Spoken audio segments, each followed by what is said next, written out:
Kimbo Kimbo, Natatan Zambi, and Mama Ndombe. We do honor and acknowledge the seven archangels, the four creatures, the 42 judges of the kingdom of Zulu, our elevated Bakulu of the light, our elevated Bakulu of the light of antiquity, the healers, the mercenaries and warriors of the light. Welcome, family. Welcome back. Welcome back. And let us welcome back our brother, our Nkosi Dreem Energy. This is part two. Welcome, my brother.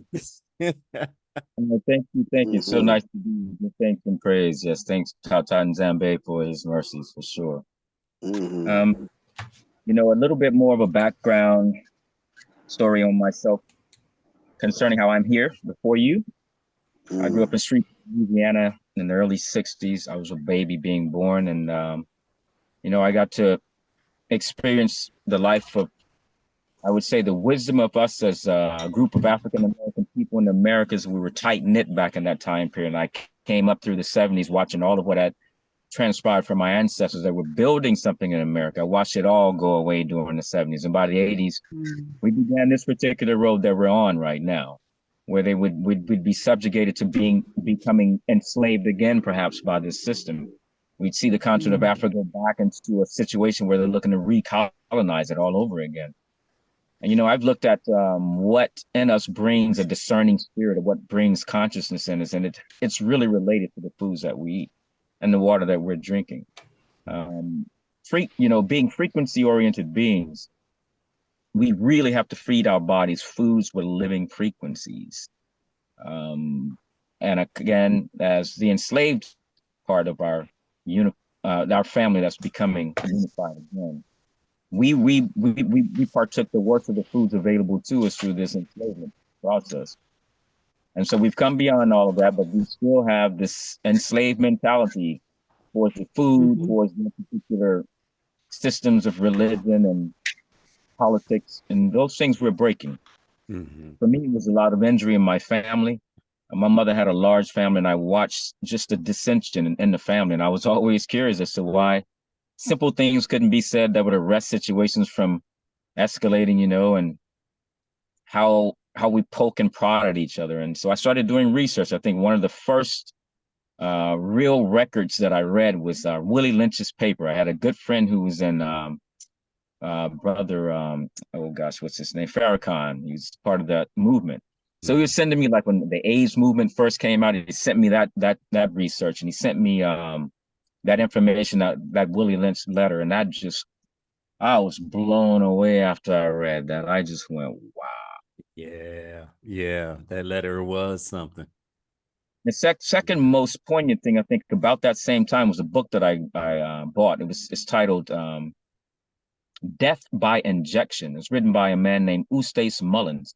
And what he did was he completely spelled out the inception of the American Medical Association, how it was funded by the Carnegies through the Rothschilds that fed the Rockefellers. And he talked about really what that medical field, what that industry was like when it began. And we see where it is now. When I finished that book, my mouth was dropped, just as it was as I finished that letter from Willie Lynch. And the thing that he said at the end of that book was not to feel defeated, but to be sure that you don't use aluminum foil. You do not immunize yourself or your children. Don't drink water from your tap where you've got chlorine and fluoride. And primarily, it turns out aluminum foil is linked directly to Alzheimer's, directly. And the first thing I thought, with all of the aluminum foil that we Black people eat off of, I went, wow. Yeah. Wow. Man. Because it wears at the linings of the nerves in the brain. Oh my gosh. Heat it up. Yep. You can use it in this cold way any time all day, but anytime it's heated up, it triggers a completely different chemical reaction in our food. And so I've been gathering information over all these years, and just I'm not a social media guy. I'm not like that. But when the Bantu started to show itself, I'd gotten my DNA test done. I felt like now was my time to come out and communicate to my people. I didn't want to share my knowledge with people who weren't my people. I don't know why I felt that way, but I left home at 19 or so, 18, going into the Air Force, and I knew that we needed help our people needed help. I didn't understand anything about the punishment because we didn't read the Bible in that way to know that we were the bounty. So didn't understand that that was us necessarily. So, a lot of the things that were happening to us at that time that I didn't understand was just what was unfolding based upon our disregard for the laws back in the day. So here we are fast forwarding. We have an opportunity to right ourselves because purity has a lot more to do with just your approach to Tata Nzambe and the way that you're like, because if you read in Deuteronomy, you can read, I think in Leviticus, I think actually it's Leviticus, spells out completely the diet, the foods that we can eat, right? Mm-hmm. But then when you start reading the book of Enoch, it turns out the foods that have blood running through them, we shouldn't be eating at all. And I heard Elder Jabulani say that once, and I was still eating meat, and I thought, yeah, I'm gonna just kind of like, yeah, I keep settle with this. And I read that over again, and then he did another teaching, and I said, okay, I'm gonna stop with that. I think that's too cautious. I'm cool. I'm gonna move it out. So I replaced it with mushrooms, right? Now, mushrooms are amazing. You can use lion's mane, portobellos, shiitakes, and lentils. You can take lentils and make burgers and steaks like you wouldn't even believe. Actually, your lion mane is going to be very much closer to the steak. So, you know, please write down any questions you may have because I tend to just talk and give a lot of information out, and stop me if you feel it's necessary. But I'll be sharing this kind of stuff so that we can kind of understand how we can approach a natural food store, go to a bulk section, purchase some food, and know what to do with it when we get back home. And what seasoning and spices that we can use. Seasonings and spicings also contribute to a frequency, so they're going to bring the body more to an alkaline state because of their particular attachment to the earth and that frequency coming from Mama and Dombe. Last week when we ended, I realized that I didn't really spend enough time on the Chinese body clock. I think that's a very fundamental part of approaching sensibility about how our organs are working through the day. When we have minor things going on in our bodies, we can adjust those things by looking up that Chinese body clock and utilizing it in the way in which I'll just briefly, as I begin, pointing out how this clock can be used. The intake of water, again, very important, structured water. I use something called an effective microorganism ringstone. I've been working with microbes since 2006, bokashis, probiotics, and it's just been kind of escalating since that time. It's a fascinating world that is relatively unknown to most of us, but it's changing the way we farm. It's changing the way health happens in the body. It's changing everything. And if Big Pharma wants us shut down on this island, one of the mediums that we would use would be something called when wheat is produced, a lot of the wheat mill hits the floor, but the environment in the factories are completely sterilized. They would gather up this wheat mill run, sell it in these big 50-pound bags for like $10. We started making bokashi from it in like 2004 when that's one of the camps here. There's a national OTEC lab here right down the road where I'm from. One of the brothers introduced me to it in 2006. I watched 20% of growth happen in my garden. I live on a big island where we have a volcano. So we get, sometimes when she's active, she'll vent. And when she vents, she's shooting out sulfuric acid and hydrogen gases, right?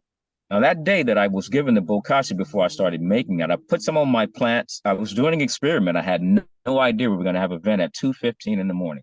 I had about 12 vegetable plants and 12 other kinds of plants that I won't mention. I had treated 6 of the plants and I didn't treat 6 of the other plants. I go to bed and this vent happens at 2 something in the morning. When I wake up, everything is dead. Wow. In the entire area where I lived, I was about 3,000 foot up on a mountain.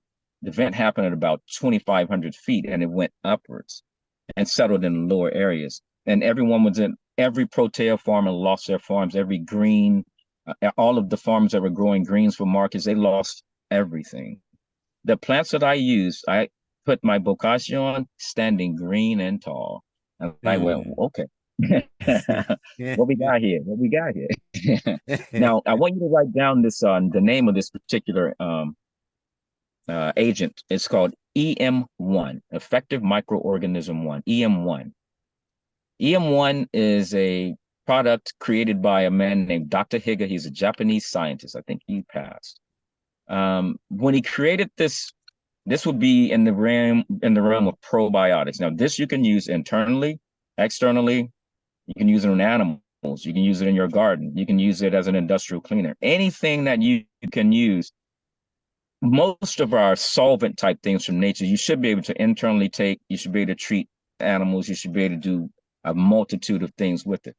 And we're not used to that because they make products for us separate. They'll make something for cleaning your kitchen. They'll make something for cleaning your bathroom. But it's all one ingredient basically. It's a bleach. It's a chlorine that's fueling this entire effort. So they're finding a way to maximize output of their dollar. But we can find ways through what nature makes available to us to maximize the energetics in her particular field of awareness where nature is concerned, and we can then stop spending money in them stores on all those ridiculous products and have greater benefits and not have the health issues related to being toxically inundated by their chemicals. EM1, you can use it along with molasses. Molasses opens up the 5 million microorganisms that are in the bottle that you'll buy. Now, when you get this is particularly, if you compost your fruit and vegetables when you're eating foods, you can make an elixir, put it into 32-ounce bottle or something, and the ratio breakdown will be on the bottle itself. But if not, I'm pretty sure they kept it. They took his product off the market for a while and brought it back. But the instructions for use is on, it's 1 ratio to 1 ratio, 1 teaspoon of molasses to 1 teaspoon of Higgins formula. If you use 8 ounces, you'll use 8 ounces of molasses. So the ratio is 1 to 1. And so what this does when you use it, it convinces misbehaving microbes. Microbes are in 5 different categories. You've got fungi, you've got bacteria, you've got protista, protozoa, and what's the one I'm missing? Fungi, protozoa, bacteria. And so these are, they're like, in the world that we live in, there's probably 1/3 of non-beneficial bacteria to 2/3 of beneficial. There's way more beneficial bacteria in nature. So oftentimes the breakdown of biomaterial leaves an off gas. So if you're composting vegetables in a compost bin, you'll notice when you open it, it stinks, right? And that's foul smell kind of, you want to remove this thing from your house. Well, when you use this product, when you take Dr. Higgins formula mixed with the molasses and you just sprinkle that over your compost as you're layering it in, you won't have a smell. That liquid that you pour off, and I use a method where I'll take 5-gallon buckets, drill holes in the 5-gallon buckets, lay coffee filters and newspapers over, put my compost on top, and let the liquid drop through to the bottom side of the other container, the other reservoir. So it's a 2-bucket system. And that elixir on the bottom, again, that will unclog drains, unstop toilets, because it's live enzymes just ready to go and munch it out. It's like Miss Pac-Man, the best Miss Pac-Man you can ever get nature-wise, right? And then it's also a fertilizer. So you can end buying fertilizer, making your own fertilizer in your own kitchen or in bins outside of your house. So Dr. Higgins formula can also be taken in your internal body. You can take it when you've got upset stomachs, when you've got a flu. But I like making the medium that I will teach, that we all will learn to make when we do the off the non-recorded or non-YouTube version of it. I'll show us how to make all of these things. And it's just going to help your life. You'll understand it way more so. But in terms of creating what's called a zero resonance in your body or in your soil or in your animals, probiotics, which is an interesting term. It is this current way that we can alleviate the need or the use for senseless pesticides, herbicides, medications, things that we were forced into using because of the control that they want us to be under.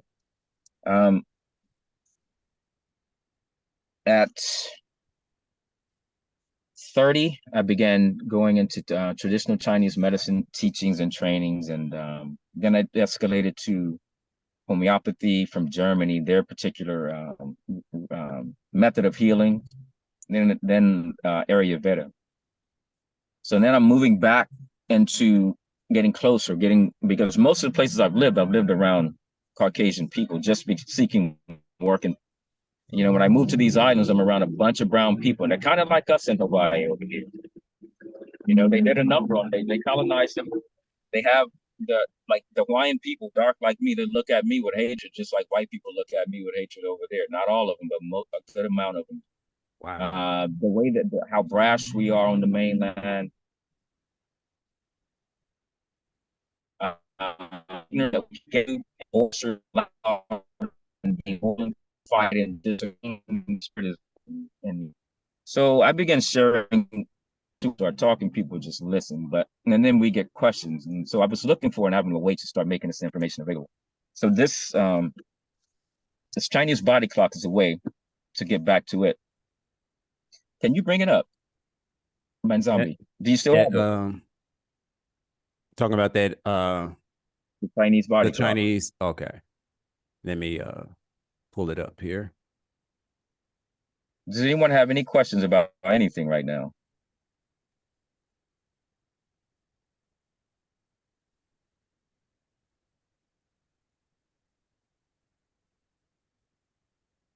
No one has questions? Oh, it's straightforward. It's straightforward. You said the FM1 is a probiotic? EM1, EM1.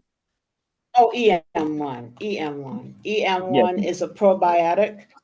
And yes, you said 1, 2, 3, 4. You said it's a fungi, bacteria, polis, and what else? Protistus, Protistus. Protistus.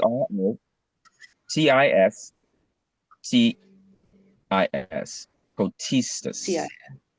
Protistus. And then And bacteria. And then protozoa. Protozoa is where your hepatitis C's come from, your HIVs.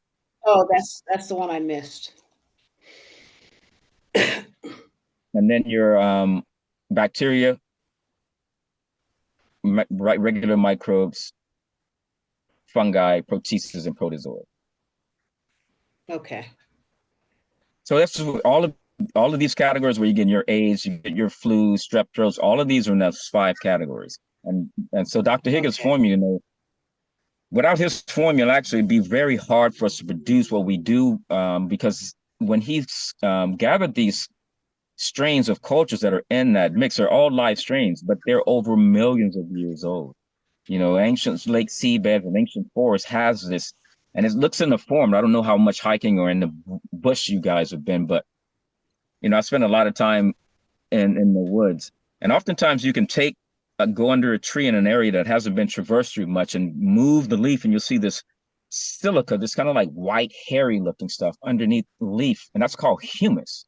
It's a natural breakdown of biological material. But for when that white cilia that you see, that takes, I don't even know the number of years, but at least, 1 million years for something like that to take place. That's the leaf breaking down to becoming nothing but soil again, and becoming virtually invisible, and then sprouting back up in this white essence that is as pure as anything you will ever take into your bodies. This is what we're working with when we work with things like fulvic acid, humic acid, other things that I'll be talking about at some other point. But Dr. Higgins' formula is the beginning of opening up the cradle of what's available to us. And I'll get more into it over time. Does anyone else have another question before I continue?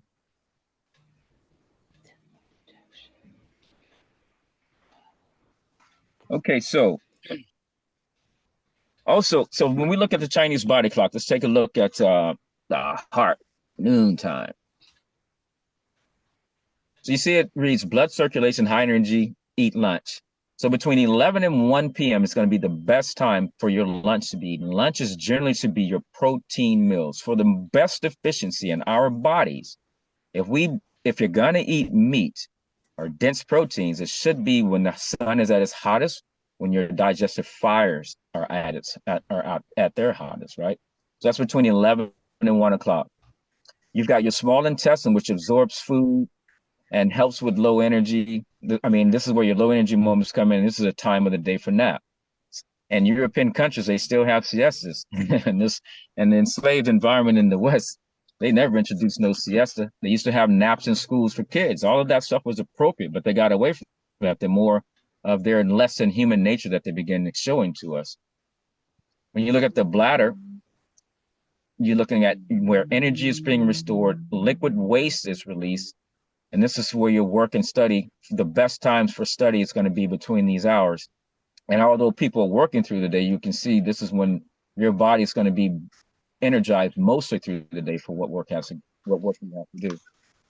When you look at our kidneys, this is where your nutrients are stored, builds bone marrow, and this is when you will be having your meal time between 5 and 7 p.m. And the purpose behind this entire clock is because we're as rhythmic, harmonic frequency beings. Eating your meal before the sun goes down makes sure, let's fast forward to 11 o'clock. At 11 o'clock, between 11 and 1, you've got your gallbladder going through its cleansing. Now, the body should be sleeping at that time. It shouldn't be digesting food.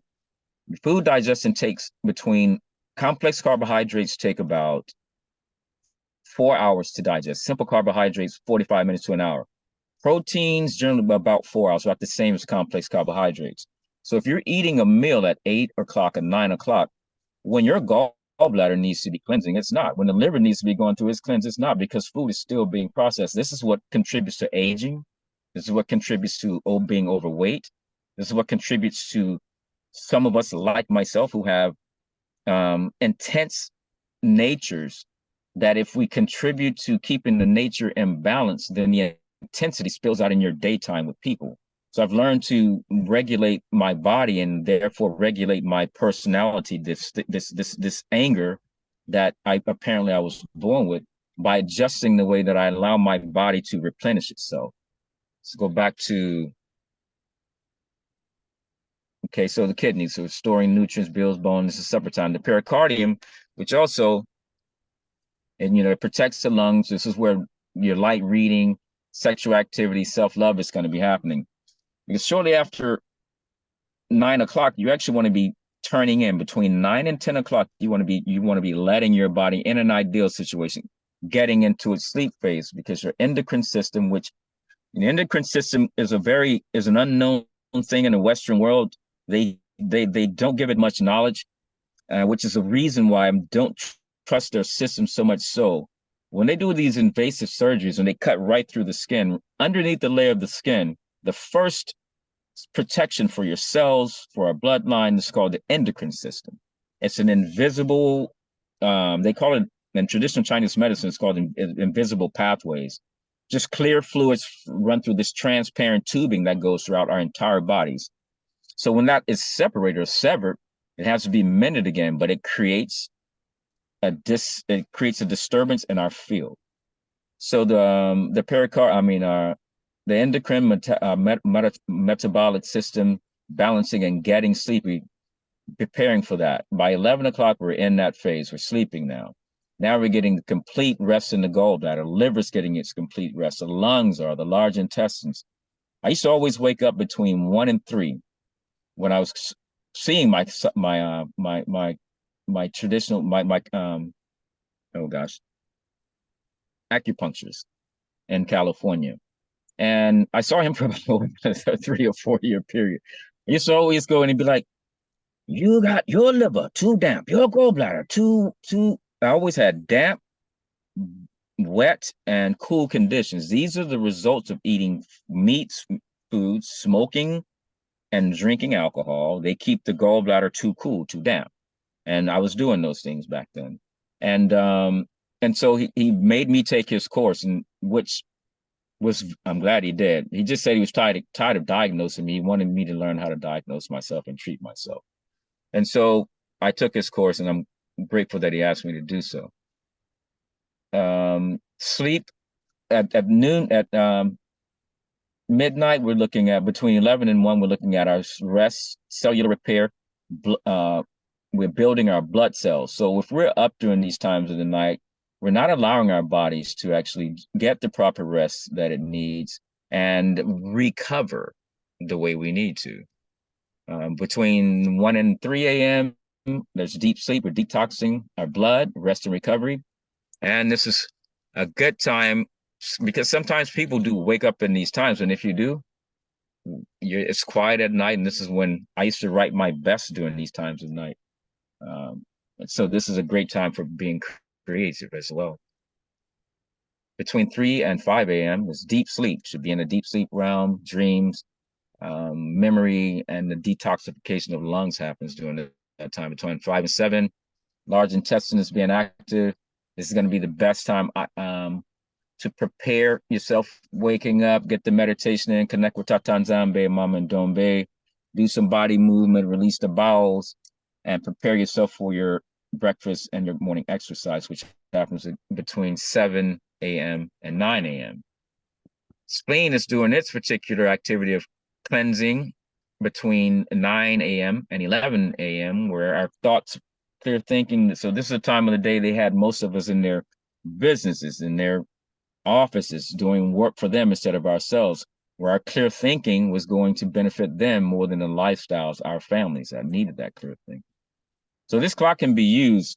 And when you look at earth, metal, wood, water, fire, this is how you can work. Let's just say your kidneys have an issue. Now, rather than me treating my kidneys, I'm going to come over to my large intestine, the sister organ. I'm going to treat my large intestine if my kidneys are damaged. And I'm also going to treat my sister, so water and metal, and then I'm going to go to my fire. I'm going to treat my kidney, my large intestine, and my triple burner, which is going to heal my kidney. When you look at our glandular system, we've got seven major glands in our bodies. If you think about shot glasses, right, all filled. When there's a deficiency in one gland, the fluids in the other glands move from their particular position to refill that the lower level of fluids that are lacking in the gland that's lacking in the energy, right? So that's a constant balance, but we can right that balance. We can correct that balance throughout the day just by recognizing. And what's the number one sign you'll notice? Dehydration is a result of not having water. So if we're not dehydrated, because dehydration brings, it'll blow your mind. Headaches are not the only thing that dehydration brings. Backaches, body aches are related to dehydration. And so when you go and see doctors, they'll tell you, a lot of times they'll put you on some medication for these things, pain medications. When you're just dehydrated, you just need to drink water. That's it. So if you're not dehydrated, then you can assess how your energy is fluctuating throughout the day. You know when you're feeling highs, you know when you're feeling lows. And if it's unregulated over too many days, I always say if you're going past a certain chronic situation, I mean a certain pathogenic situation over 3 days, then you need to be looking at remedying that. 3 days is a good course, a good amount of time for something to be getting better or getting worse. And so if something is going beyond 3 days, it's not getting better, then definitely, make sure you take more concentrated efforts about, knocking that out before it gets past day number 4 or 5, when it actually latches more into the system, and takes up to 2 weeks to then get out of the body. So this chart, I just wanted to spend a little time on to kind of break it down. When you look at the five elements, in traditional Chinese medicine, they use 5 elements: earth, metal, wood, fire, and water.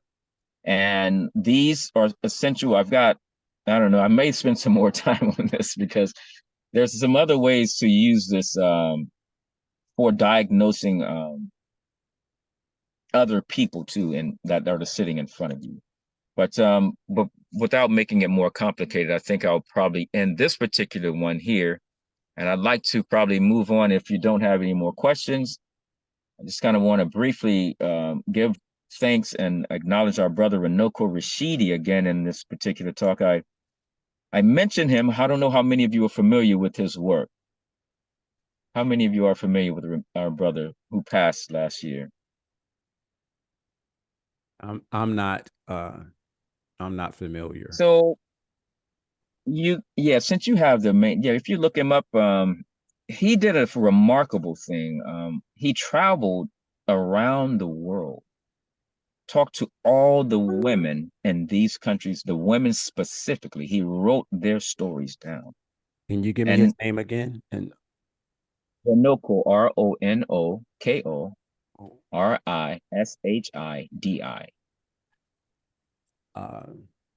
Spell the last name again. Rishidi, Rashidi. Okay.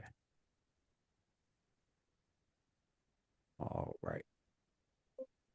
This that I won't spend much time. I'm bringing him up for a reason. His work showed the world that we were everywhere first. We were everywhere first. We left monuments in a lot of places, the figures of carvings. Some of the European countries built statues of us, or we built those statues. They're still in Europe. A lot of them are. And, I bring this up because we taught the nations of people who have took advantage of us while we were in punishment. We taught them about food intake. We taught them about everything that this world knows about right now. And it's just ironic that in that we are the ones who are suffering from the knowledge that we taught them. So it's important that we really understand that this knowledge that's coming forward is not new to us as a African people. Lao Tzu, the grandfather of what would be called traditional medicine, there he is. There, look at him, man. He's just a teddy bear, brother, just beautiful. When you get a moment, check him out. But he traveled to if I'm not mistaken, over 125 countries. Left his talked to the women in those countries. His whole thing was just showing our sisters love around this world. He wanted every woman African to know she's loved, she's respected. That's what his work was about. So it's just sad that he died. He was getting ready to do another world tour to cover more countries that he hadn't covered when he passed very suddenly last year. Wow. Thank you, Tata Nzambi, for the work that he brought through him. But again, it's important that we understand who we are. We are not, what they did to us, they did do to us. That happened. But in our recovery phase, we get to just recover it. The knowledge is within every cell in your body and in my body. When we decalcify that pineal gland, it's amazing what happens. The calcification of the pineal gland happens though through these foods that they've been feeding us. These carcinogenic foods, these the oils that are non-beneficial, the saturated fats, these polyfats that they've been feeding us, foods that we just shouldn't be taking in, period. Sugars, wow.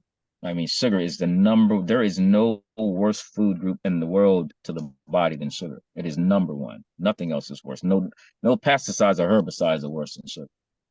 And that's saying something. Very true. Very true.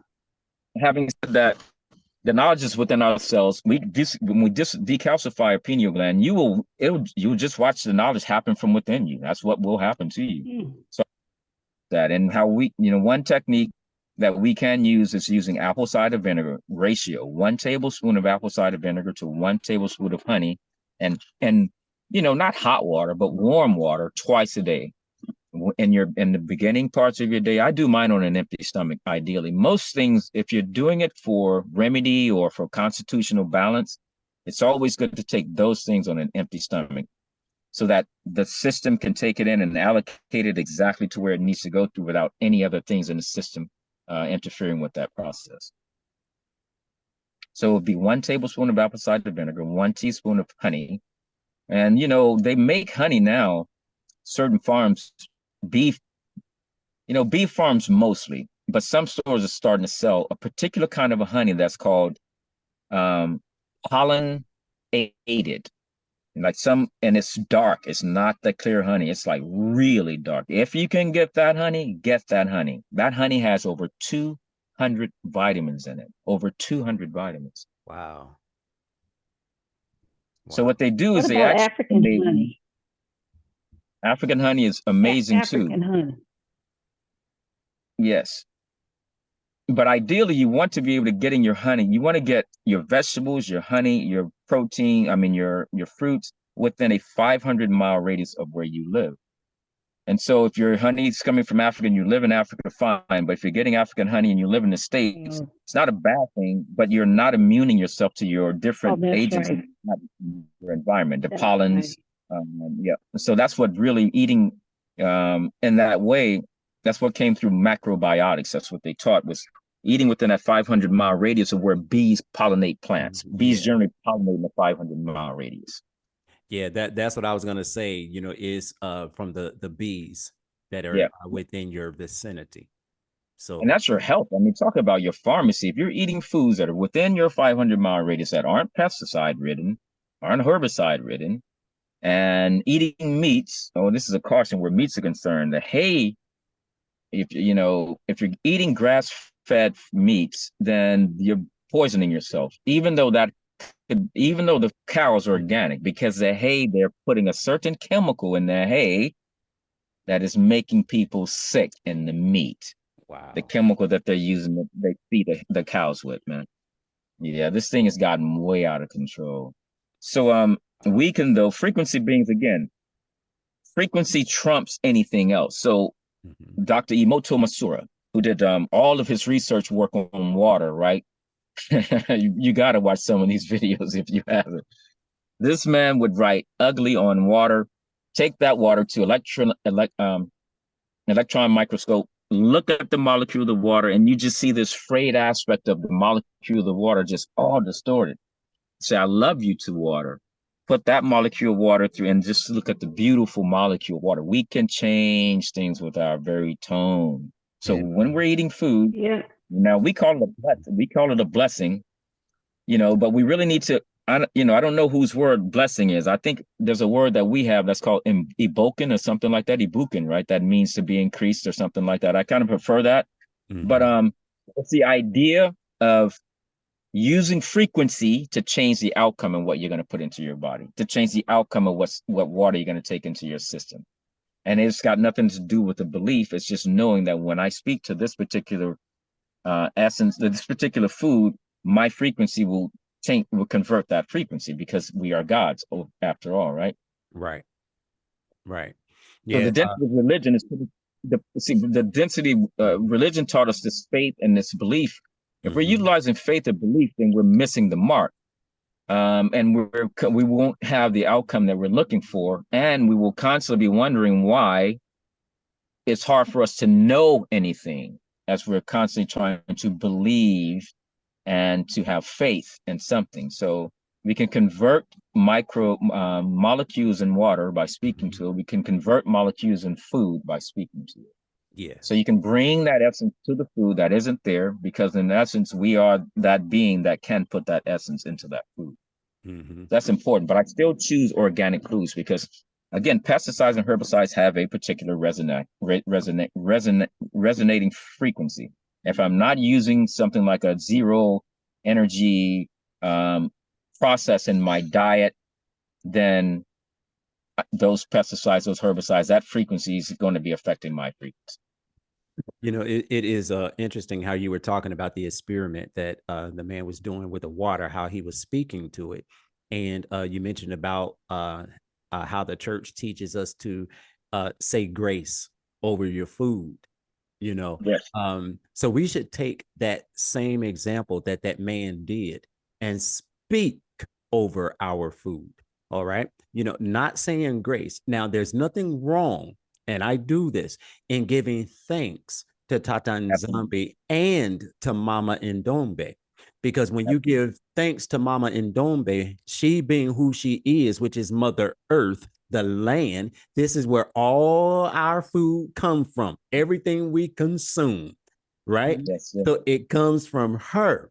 So I look at her as being the mother who she is, the nurturer that she is. Yeah. Okay. So when I sit down with my food and give thanks to both of them, now you just taught me something else. I can now speak over that food, that any harm, whatever is in that food that should not be, it will be removed. It will not do me any harm. Okay. You know, just like in the Bible, when I believe it was Paul, I can't remember offhand, but the one who got bit by the snake, the poisonous snake, and he shook it off. I think may have been Elijah. Okay, got bit. Paul. Who? Paul. It was Paul. It was Paul. Okay. So thank you, Matondo. Got bit by the snake and shook it off. You know, this is the type of power we have. Yes. This is who we are. And we have to understand and remember when the Bible, I hate saying that, but because they tamper with it so much. But we know, we know, let me put it this way, that we are children of the Most High, Tata Nzambi and Mama Ndombe. And by us being their children, we are gods.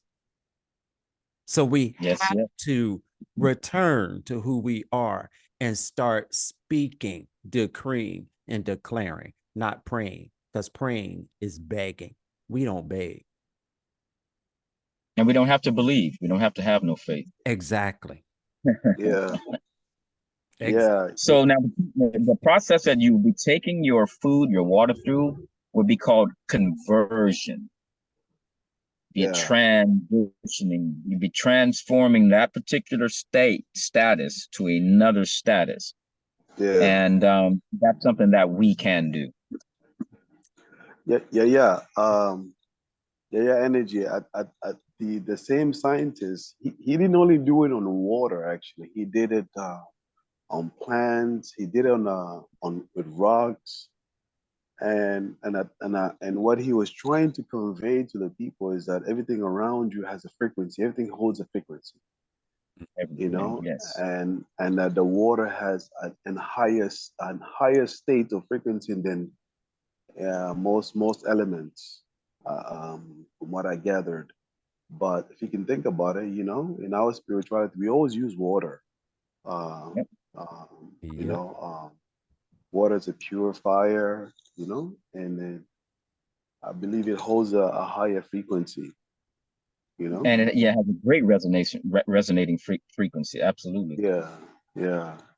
And it's not by mistake. It says when the Father came, he came, the Spirit was hovering over the water. It's not by accident, you know. No. But everything holds a frequency, the plants, everything. And everything's alive. That's what we're trying to convey. Which is why it's important for us to eat foods that are living. We need to be like all those foods they taught us to eat in this enslavement process over here. Most of the foods I grew up eating had no frequency of living essence in it at all. That'd be true for most of us that grew up in the Americas. They taught us to overcook food, didn't take in much raw food. You know, everything was just overly cooked. And so consequently, we have the health issues that we have confronting us today because of that.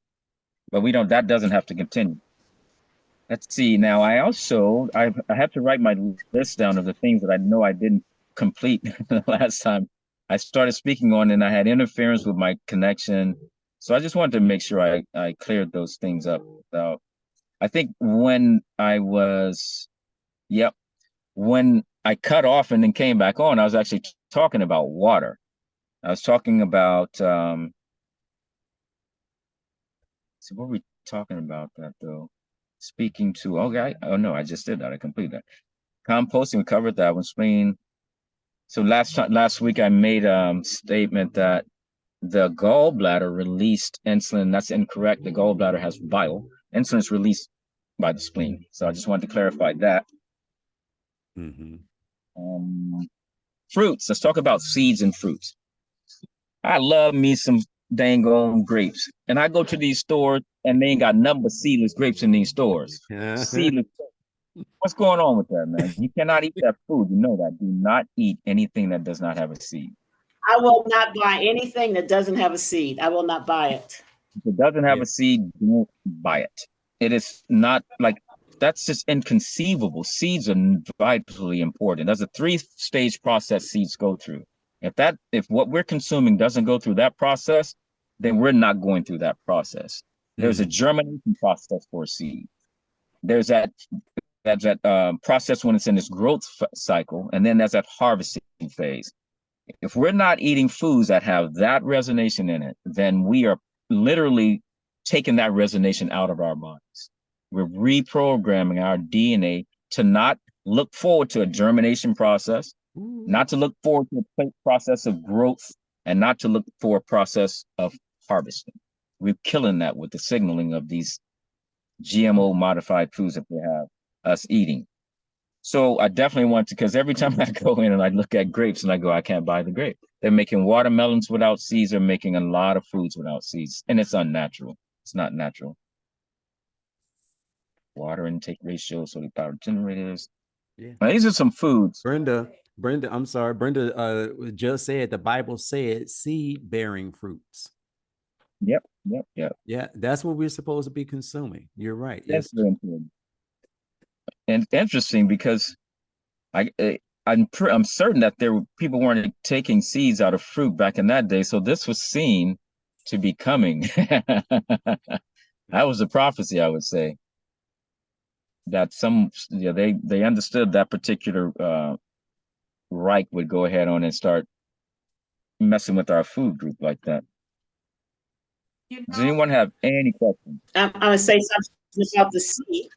My son in Seattle, my oldest son, said, "Mom, send me. You have seeds in Africa in the watermelon." Yes, we have the black seeds in Africa in the watermelon. So I sent him some seeds to Seattle. Now he's growing a whole crop of watermelon with seeds. He is so happy to have seeds. I said, "Well, anything else that doesn't have a seed, let me know. I will take the seed out and I will ship it to you." Wow, I just wanted because he grows his own fruits and vegetables. I want to add in America. That's great. I just wanted to add, when you think about who's creating the GMO food, when you look at their science, they tell you that they are genetically modified as well because they are genetic mutation. And that's all genetic GMOs are. True. So because they're already in that state, those GMO food is not going to bother them because they are the same. So you have to ask yourself and reason then, if it's not bothering them or hurting them, what is it doing to the real? Like Brother Energy said. So that's why they're creating these GMO food. It's not going to bother them. They're already genetically mutated. And GMO, it mutates your cells. That's why they're carcinogenic. If you research it, GMO are carcinogenic. Cancer is nothing more than a cell that is mutated away from the original. That's the same thing as GMO and those that are mutated. It's just different from the parent cell and it's abnormal. So just let that sink in for a moment. Their agenda is population control. They want to control the population. Yep. And when they say population control, they mean the Black woman, man, woman, and child. That's who they want to get rid of. Yes. Absolutely. In everything they do. Their whole mindset is to get rid of us. Mm-hmm. And try to play God by doing that also. They try to play God by doing that also. They notice I said play because they're not gods. They know who we are. I was just reading a book earlier this morning where it was a Greek historian that I had never really heard of. I just saw somebody posting about it and I went researching it. And he has books and he's talking about the influence of our ancestors that they had on the Greeks. And they were talking about how everything came from the melanated man. And they were saying also that all of the gods everywhere at one time, they were Black, melanated. Yes. So they know who we are. They know that we are gods. When you look at our name, I was looking at this guy from South Africa. He was writing about Ntu in the Bantu, the Ntu. and what it means, because our words have multiple meanings. And so I posted this in our group. And it also means what was that I put in there that it meant? A deity. Into. So when you said Muntu, Bantu, into, you're saying that you are a deity, or that Muntu or Bantu are a deity. We're righteous. And once you lose that righteousness, the article was saying that you're no longer that divine being anymore. You've lost that Ntu. But an Ntu is a deity, a god. That is why you see where they refer to our ancestors in Kemet as gods. And the Greeks don't understand, and to the day, the Indo-Europeans do not understand our culture, our language, our spirituality, none of that. They don't really understand it, so they portray it in a way that is inaccurate. And they say, "Oh, they worship multiple gods." No, they're talking about their ancestors. You were here over on the continent, and I've heard them, and someone told me what it meant. The gods of the land are angry, or the gods of the land of this. They're talking about the ancestors, because they know that we are gods. And so we're in a fallen state because we have allowed GMOs to dictate to us who we are, and they have taken over the world. Remember, I said GMO is nothing more than an abnormal cell that's unhealthy. That's why I told you all, let that sink in. It will answer a lot of what's going on in today's world. Yeah. Yep. Mama Brenda, I want to add that I want to say that it's not the other nations, it's not that they don't know, is that we civilized first the Greek, okay? You have to understand, there was a period in time in history when, you know how they do, like, when they show you something about, oh, this is the Chinese culture, health, and they'll say, they give credit. There was a time in history when everybody knew. Exactly. Every nation knew exactly, okay, these is our from the ancient people, right? Mhm. And in the books, they literally went around the world and killed off scholars, okay? And Greeks were some of them who were also killed. They literally killed off they burned universities and killed off a lot of these scholars. And a lot of our scholars, most of all scholars in the world, were the education was through the religion. Okay, so religion and scholarship was very, very close. Was very, very science was done through religion. So they killed off a lot of these schools, and and forced people to literally, this is why a lot of these nations, they know, but they don't speak. Exactly. Exactly. They stay off. They allow their white masters to rule them. But if you go right now in Mexico, there are museums where there's nowhere you can get access. And when you go to those museums, you'll find nothing but blackness. Okay? It's all over the world. They all know these things. The corporates. Yeah, they know a lot and they hide it, and they don't tell the world. They talk about Socrates and what's his name? Plato, but I'm talking about the Pythagoras, all these philosophers.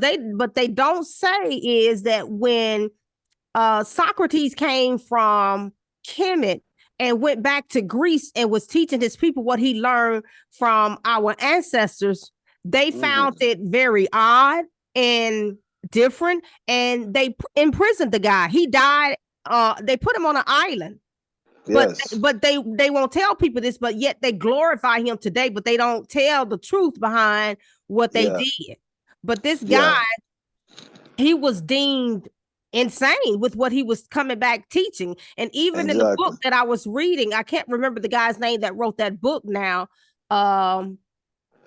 It escapes me right now, but in his book, he was saying the ways of the people in Egypt are strange, but yet they learn. It was one guy, he went and Pythagoras.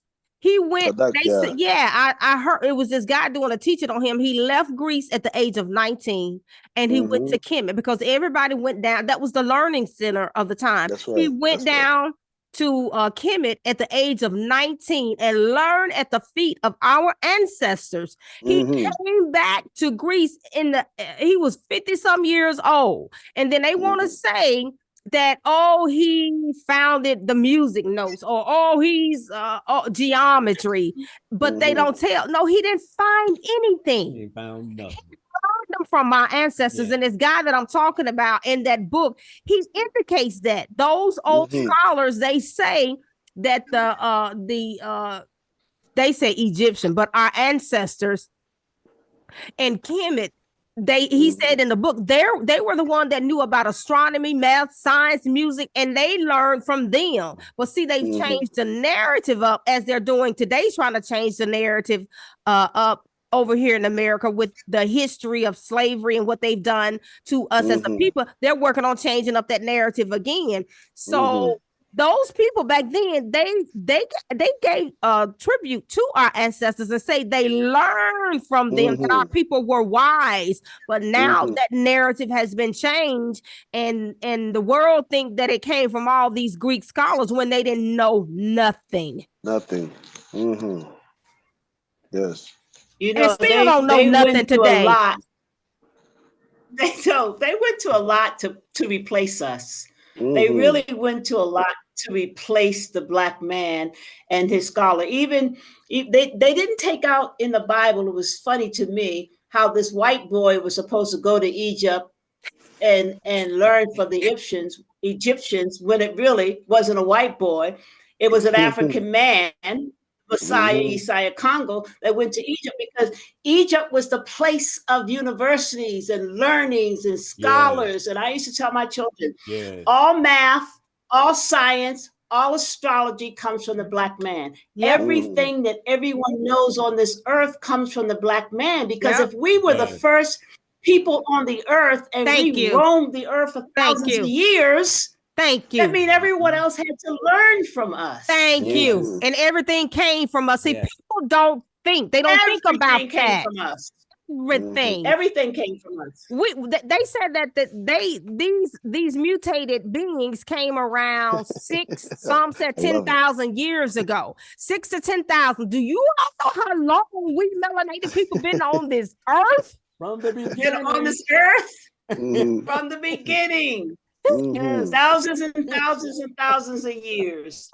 I told someone, I said, so this here religion that you're in, Christianity, which is it came around 3rd, 4th century when you do your research. The 3rd or 4th century. Now we've been around eons of years. So you mean to tell me, this is what I told somebody, that God decided that these people, that these Ish people that say they are his people, they weren't even around at the foundation of the earth, according to their documentation, their scholarly work. They say that the first man ever to roam was the melanated man. So you mean to tell me that the Most High waited around and said, oh, well, I'm just going to create somebody else, thousands and thousands and thousands and thousands of years after we've been here, decide to say, oh, these are my people. No, the first creation was his people. That's Come on, the first come on, creation Mama. was his people. And and remember in Psalms 83, what did they say?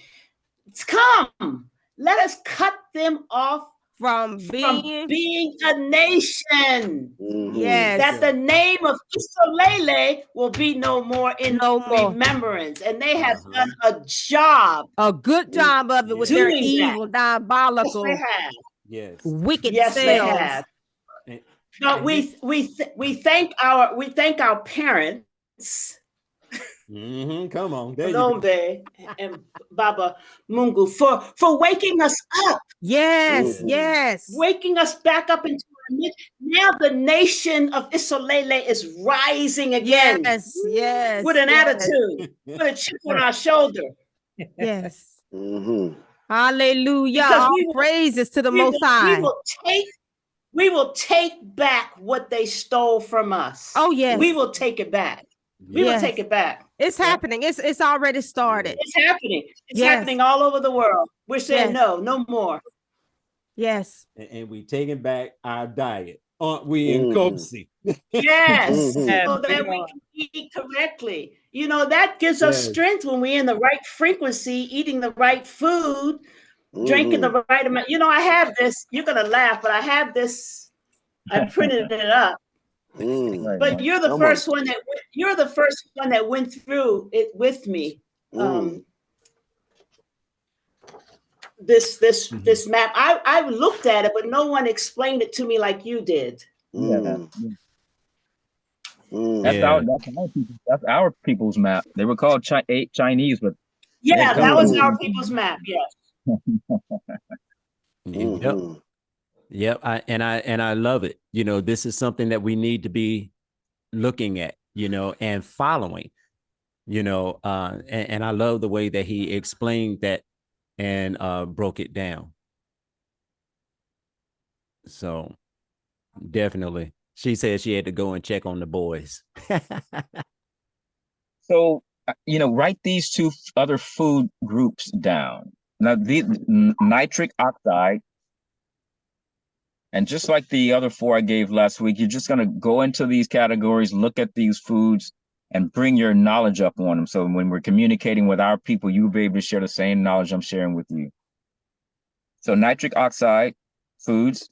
Then there's, I'm going to spell this next one, APALOPOPEC.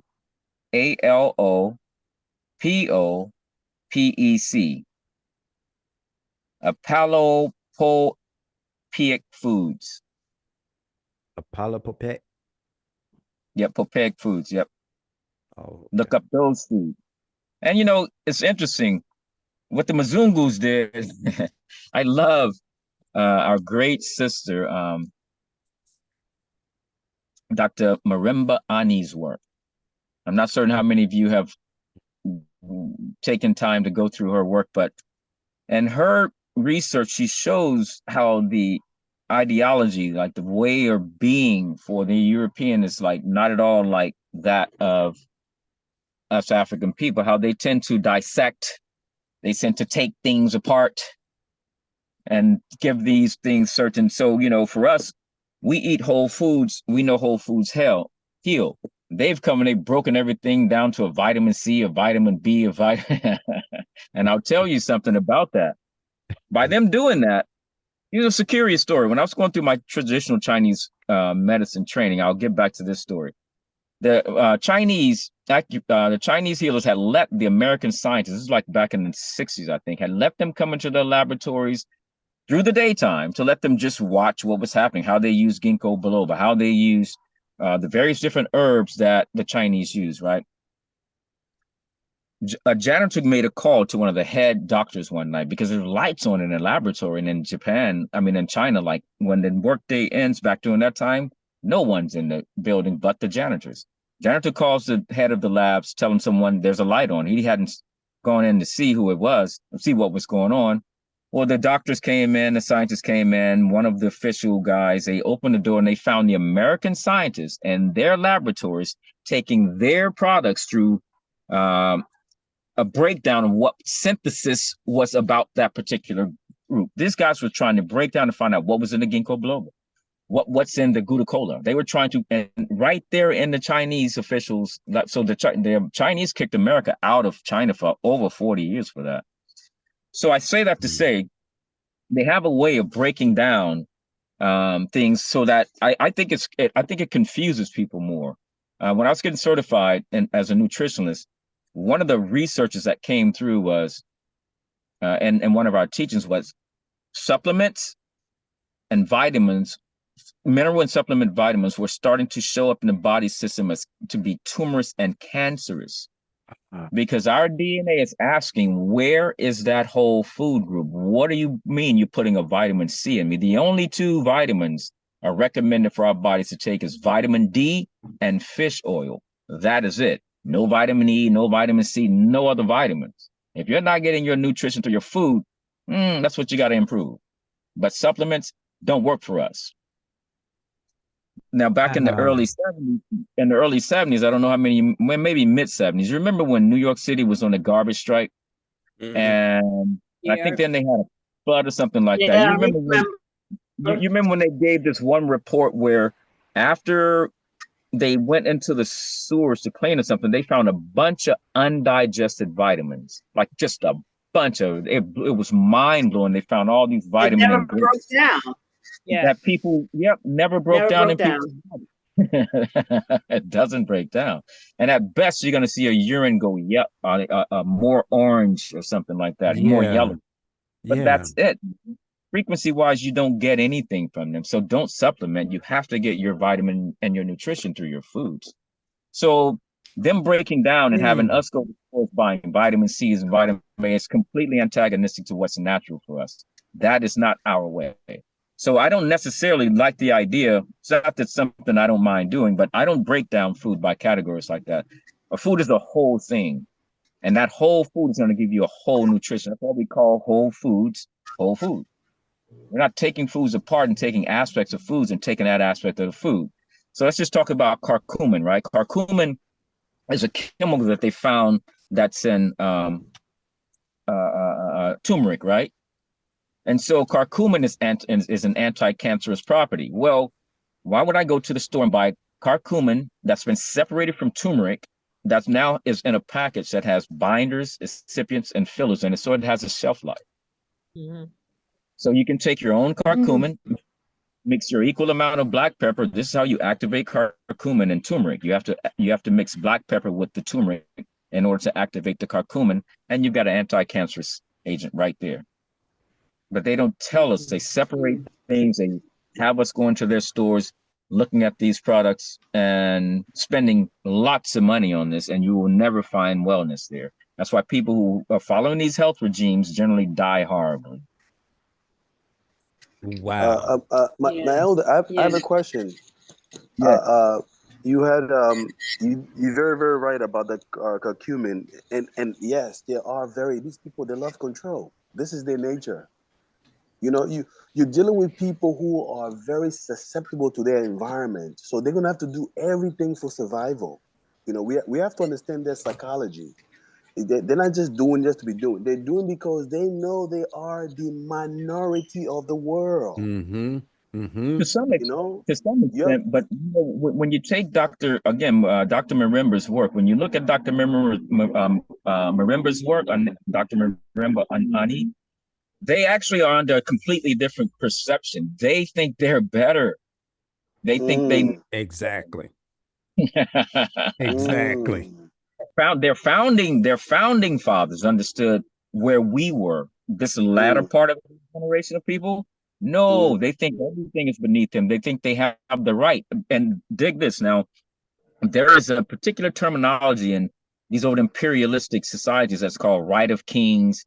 You know, and this is the very idea that a king, an emperor, cannot be told anything. If the king is wrong, can't be cautioned by his people. No matter what he does, it's always righteous. Now, this particular imperialistic mindset has settled into the people that are not root of these ruling clans. You know what I mean?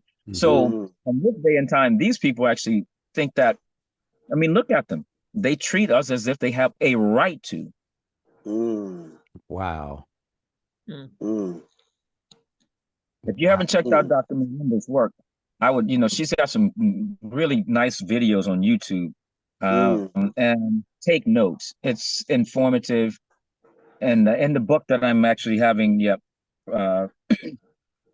published, I note a lot of, I make note of her work in my book for sure. What's the name again? Dr. Marimba. How are you spelling her name? Yeah. Yes. Mirimba. Marimba.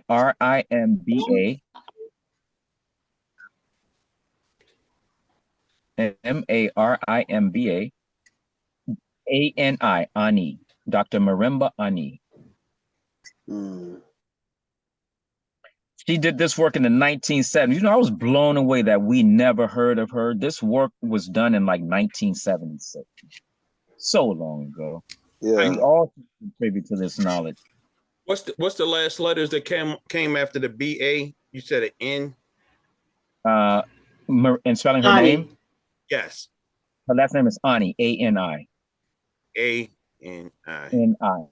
Ani. And then her first name, M-A-R-I-M-B-A. B-I. November. Oh, B-A. B-A, okay. Yes. M-A-I-R-B-A. Got it. Yeah, Dr. November Ani, she's amazing. But these are, our thing is right now we are in what I call rehabilitation mode, right? Yes. And when you're yes, that's right. when you're rehabbing, you have to change your environment. You know what I mean? You have to change the environment in your head. You got to change the environment, your surrounding environments. You got to change the environment of what's coming into your person, right? So I think that I don't talk about the Mzungus much at all. I feel like I don't, because I think that they're not. My issue is with what we didn't do right where Tata and Zambe is concerned. That's where my focus is. I don't want to give them much credit. I don't want to bring them up in my conversations much at all, because I think that, like, we're aware of what they're doing. It's about really understanding how we are spreading our word, sharing with our brothers and sisters the importance of maintaining them precepts and them ordinances, right? Us getting together and banding and finding out how to get to the next step, closer to that land that's ours, I just say that because I often, it's the same as being in religion. I remember these pastors back in the day when I was in the Pentecostal movement.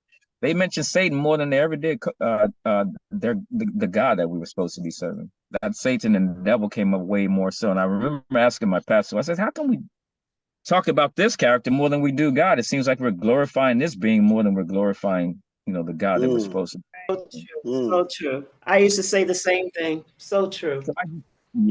So I just put that out there. So then now the next thing, chia seeds. You can make a chia seed drink, and chia seeds are amazing. They're going to be in a nitric. When you look up nitric oxide foods, you'll find chias in there. But you can make a nice prebiotic drink from chia seeds. Take about a teaspoon of chia seeds, put in a glass of water, wait about 15 minutes, and drink that down. You're talking about chia seeds. I think they absorb something like 12 times their weight in water. And then when you take it in, you can't get no greater fiber in your total system than chia seeds. You got the most fiber you can take in. That's a good way of getting a nice prebiotic drink. Going to be good for digesting and you're going to get certain minerals and vitamins from that too. Wow. I take the chia seeds and put a little chia seed in a small glass of water, and I put flaxseed in a small glass of water, and that's the first thing I drink in the morning is my chia seed and my flax seeds. What do you feel about the flaxseed? Oh, flax is good. Flax has got your omega oil, so you can't go wrong with flax. Yeah, flax is really good. I think that so flax oil. I like flax seed better than the oil. If I'm gonna drink an oil, it'd be krill oil. They make fish oil, but krill is the best of the oils that you can get. It's called krill, and it's a little bit more expensive, but we got to talk about all these things too, where food is and where we are with Tata and Zambe, and how much longer we're going to be looking at sustaining ourselves through physical nutrition as we're transforming or converting our body to be able to take in nutrition from just the airspace. Yeah. I have another question. Yes. I have another question. I take my turmeric with my black pepper, but I always add a teaspoon of, especially if it's hot, a teaspoon of coconut oil with my honey. What do you feel about that? So now you're mixing the honey and coconut oil with the turmeric and black pepper? The black pepper.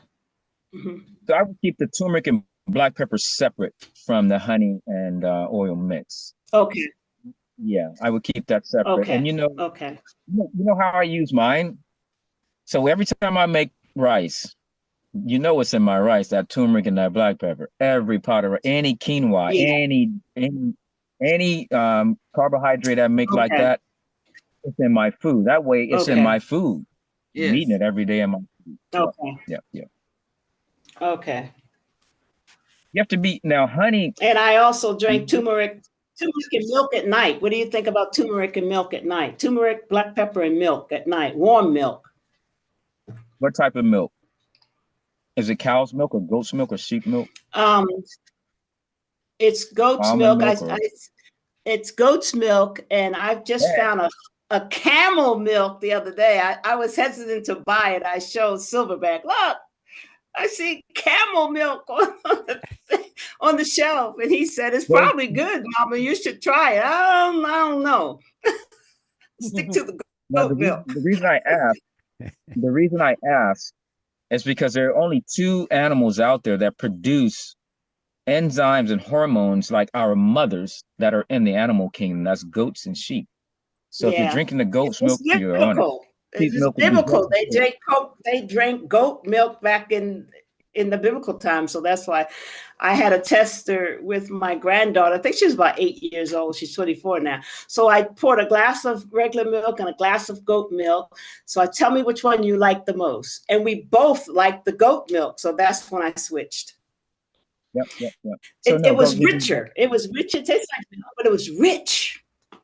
And it's like our body, our DNA, it feels it. It feels like your mother's milk almost. It's on that same frequency. I see. Oh no, you're doing great. Cow's milk. The only way I would suggest the intake of cow's milk would actually be getting it directly from the cow, it not going through any pasteurization. And yeah, if you can make kefir cool, but raw milk is better than the milk that comes out of stores, but goat's milk is definitely better for us, sheep and goat's milk. And they sell raw milk here in Kenya. You go to the little thing and it's delicious. Straight from the cow. Yep. It's delicious. I was like, wow. I remember that taste when I was a little girl. Yeah. And then milk started to taste more watery. But when I drank the milk straight from the cow, they sell it at the store. You can buy this bottle, big bottle. It was very sweet, very rich. Yep. It's a completely different taste. Yep. But see, this is what different taste. I love it. So when they make foods available for us, the reason foods lack nutrition. I watched a documentary the other day. I think maybe I sent it to you guys. It was on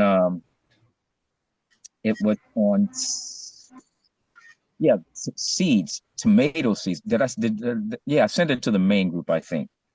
This video was mind-blowing when I watched. These people, when they make foods available. So, our watermelons used to be, because watermelons are actually in the Bible like maize, like corn is.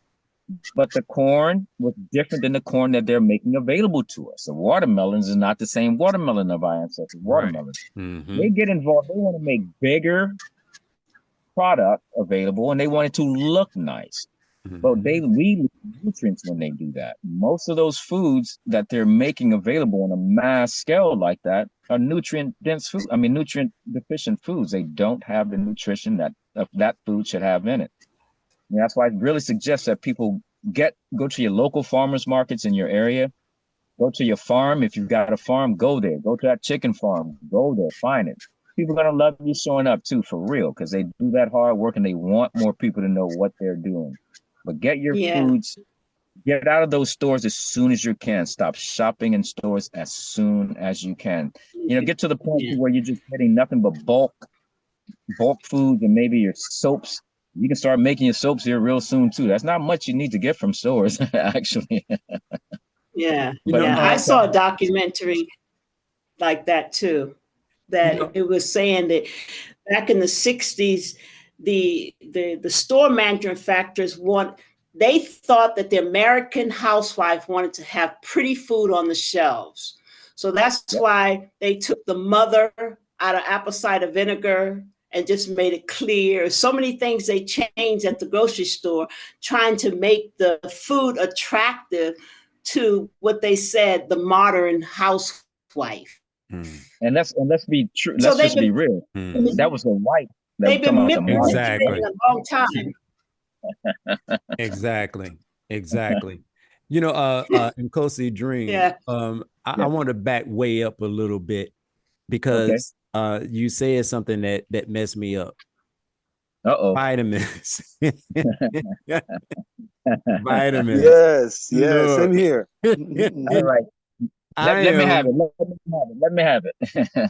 I am one that is like Hulk Hogan, take your vitamins, and I take my multivitamin, on a regular, and Yep. when you mentioned about the supplements, because I do at times take certain supplements. Now, I was at one time taking the fish oil, and you had named another one. You said take the fish oils and Krill. something else, the krill. Okay. Yes. So, man, where if you could, like, what foods, if I stop taking my vitamins, which I'm not gonna say if, I'm going to stop, Right. what would be the best foods? And I know you said don't worry about getting your vitamin C from this pill or something like that, vitamin D from this pill. I I know we guarantee can go out into the sun.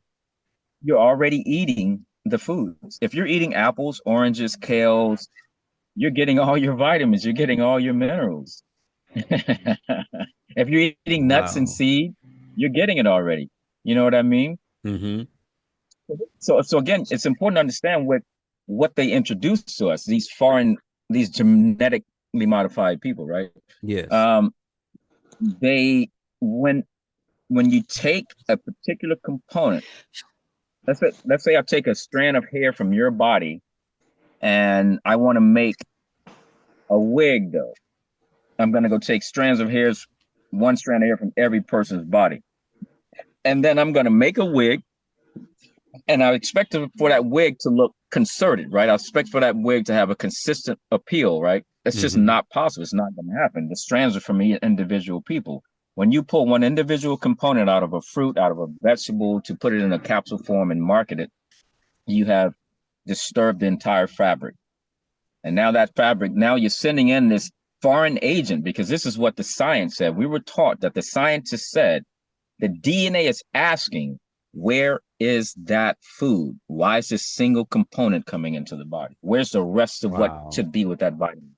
But Eda, Wow. the allegation has been that the soil doesn't have nutrients enough to It doesn't.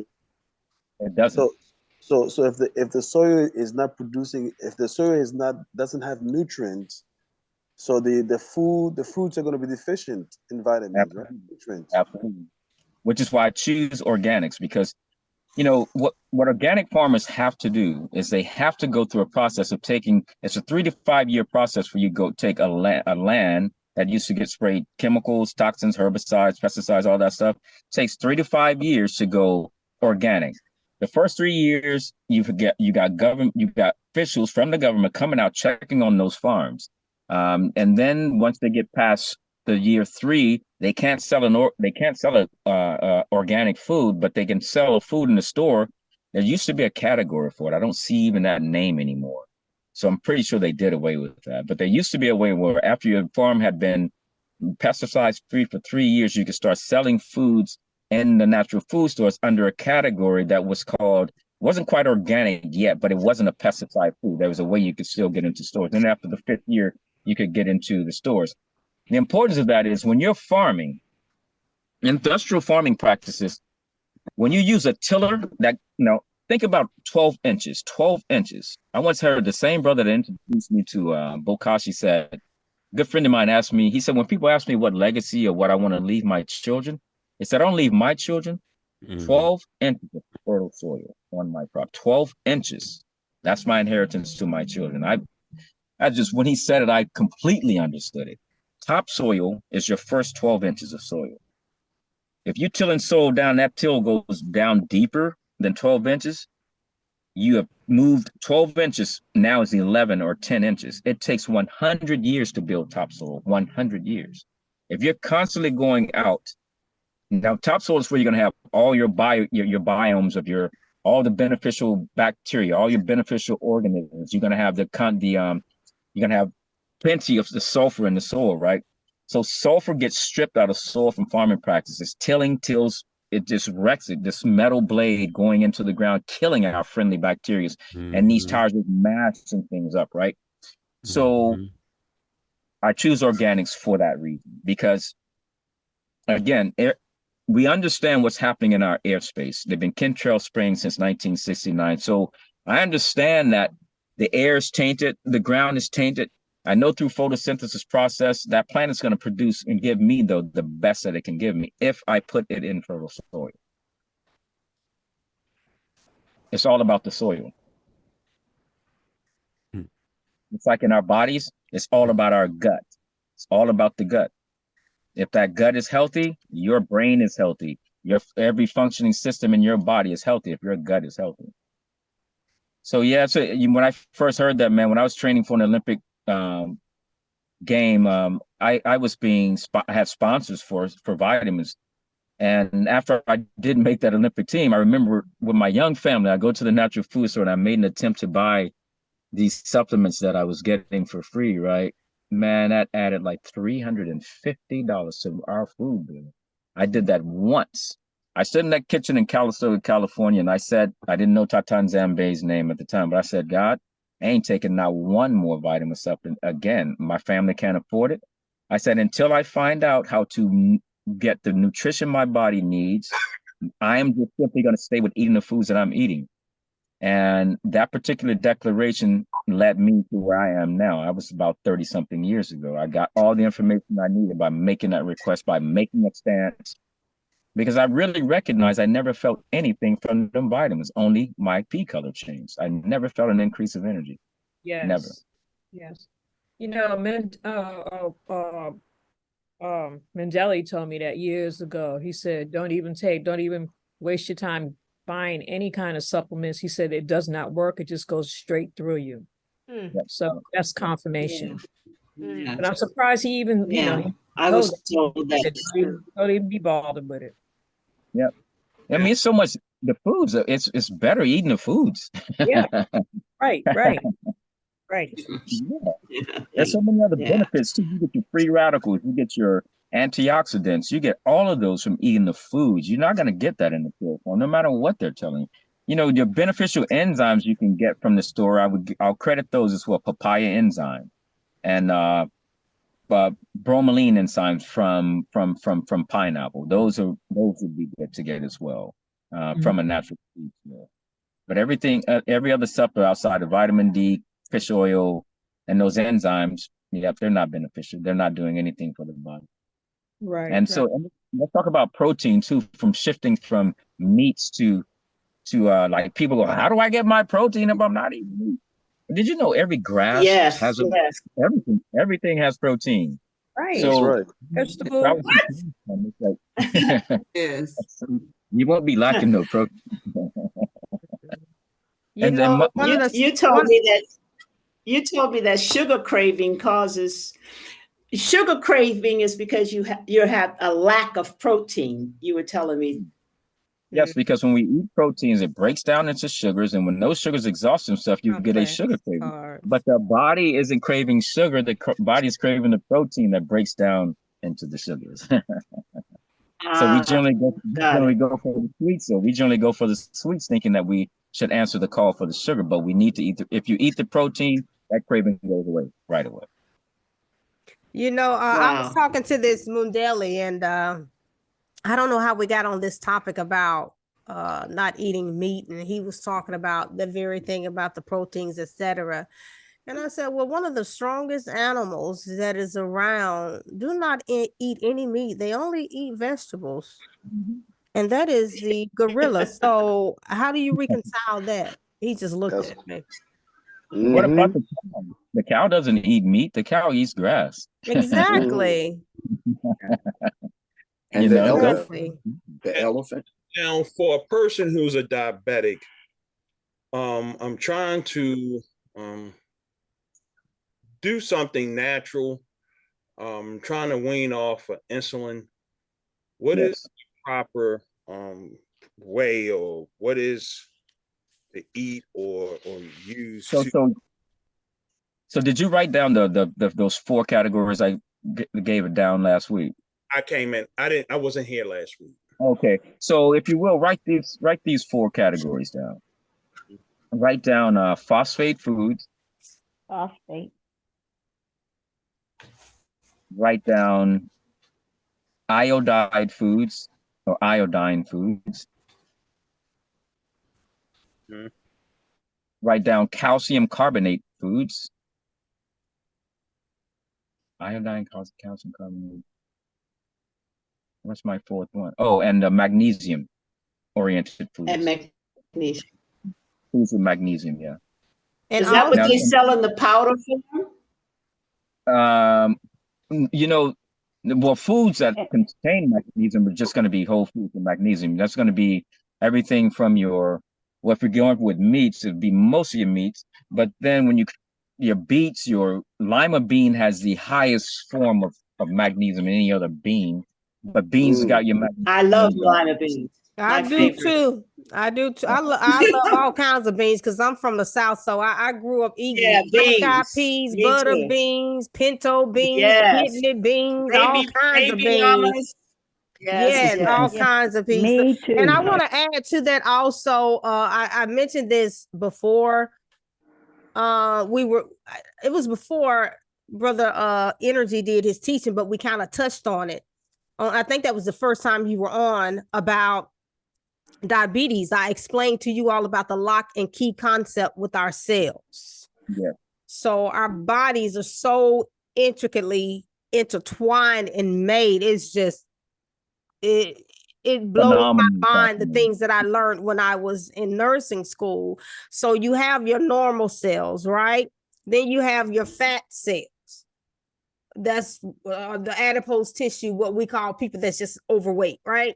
So you have a lock and key concept. So when you eat, I'm gonna say this real quick so I won't bore people. So when you eat, the energy that you get from the food, which is what he's telling you about, the food that we need to eat, it goes into your cell. It's a key. The insulin is opens up the cell. So it's a lock and key concept. So the insulin goes to your cell, opens it up, so the insulin can get in there and all your nutrients. Now, if you have a lot of fat cells, which are abnormal cells, then that key concept doesn't work. You don't have the insulin, it won't work. So you have all this insulin that is being stored up in your bloodstream that's making it hot. Generally, people with there's type 1 and type 2 diabetes. Generally, those with type 2 diabetes, which is what most people generally have, majority of them, not all, but majority of them are overweight. So as they begin to lose weight, they lose these fat cells and they begin to replace them with their normal cells. And then you will see a decrease in their blood glucose level, because now you have more of your normal cells where your insulin is able to do that lock and key concept and open up, and the insulin can get out of your bloodstream and into that cell. So those that are overweight also with losing weight would help also with your blood glucose level. And the best way to do that is walking. Walk. I'm going to share something with you that's going to blow your mind. You know, fat molecules are water soluble, right? Did you know if you drink kind of hot water, you can just lose weight drinking warm to hot water? I've heard of that, yes. And I drink a lot of warm water first thing in the morning. Yeah. So, you know, you could keep a thermos with just warm water, and whereas you'd be drinking cool water, just drink water that's warmer through the day, and you'll watch your fat molecules reduce. So I want to continue though to answer Nkosi's Makiyilu's question though. So with the food groups that I ask you to write down, Nkosi, with the 2 that you wrote down earlier, the nitric oxide foods and the Apollo Polpaic foods. Polpaic. Yes. Yes. Now check this out. The body, as NT Sister Brenda was saying, this human body there's over 70 trillion interactions happening with every second that's passed. 70 trillion. Mm. And you think about 70 trillion interactions. Just have me and you speaking, looking, sitting, and talking to you. It takes 70, probably over that, whatever, right? So now, what's remarkable about our body is the moment something hits your tongue, it's resonating in the cauldron already. It's resonating in the large intestine. There are 96 reflex points to the large intestine that correspond to every functioning part of the body. What I'm saying is, when you introduce something to your palate that is a recovery mode, the body begins healing right then. Not the next day, not next week. So your effect for healing, for wellness changes in the moment that you put something on your tongue that your body can recognize as wellness for it.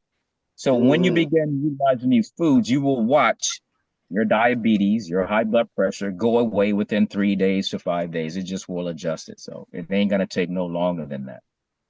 And know that that's what the case is. So now, how do you get to there with the foods that you use? Let's take breakfast first, right? Now, in order to get up and do a decent day, you're all older now, you know, you have to go to bed early to get up early. And most so if you have an interest in having that meal between 5 and 7 in the morning, you want to be getting down early enough to be able to do that. The foods that you want to have first off in the morning, you know, I'm not necessarily, I have more of an appetite for food during the winter months. Summer months, I don't have no appetite for food. So I have to actually force food because I will start losing weight. I don't like looking too thin right now. So I make sure that I'm going to put my oatmeal in. I'm going to get, and you know, when you work with oatmeal, you can take, Jamaicans do a cool thing with oatmeal where they take oatmeal, they take, oh God, what's that combination? I'm going to have to remember that. No, it's another, wow, no. It's something I'll have to recall. I got it from a good friend of mine. I haven't done it in so many years, but it's a way they boost their oatmeal up. Oh yeah. This is nothing to do with that, but this is something to do with omega-3. I want to cover those. In order to get your omegas 3, 6, and 9, you can take pumpkin seed, sunflower seed, and sesame seed, and blend them all together. So you take a cup of sesame seed, a cup of sunflower seed, a cup of pumpkin seed, blend them together, and in that blend, you got your omega-3, 6, and 9. Right there. I like it. That's that over your oatmeal. Yeah. That's that good. garnish you can put over. You can put that garnish over pancakes, cereal. and I think what was it? Pumpkin, sunflower, and sesame. Sesame, sunflower, sesame, yes. And what? And so you can mix that into your cereals, your oatmeal. So we don't want to be having no eggs, no bacon, no nothing like that for no. And if you're gonna do grit, get polenta. Polenta is the real thing. Yeah. They took the germ of grit, and polenta is what you really want to be eating. Polenta is going to have a frequency because it has a germ.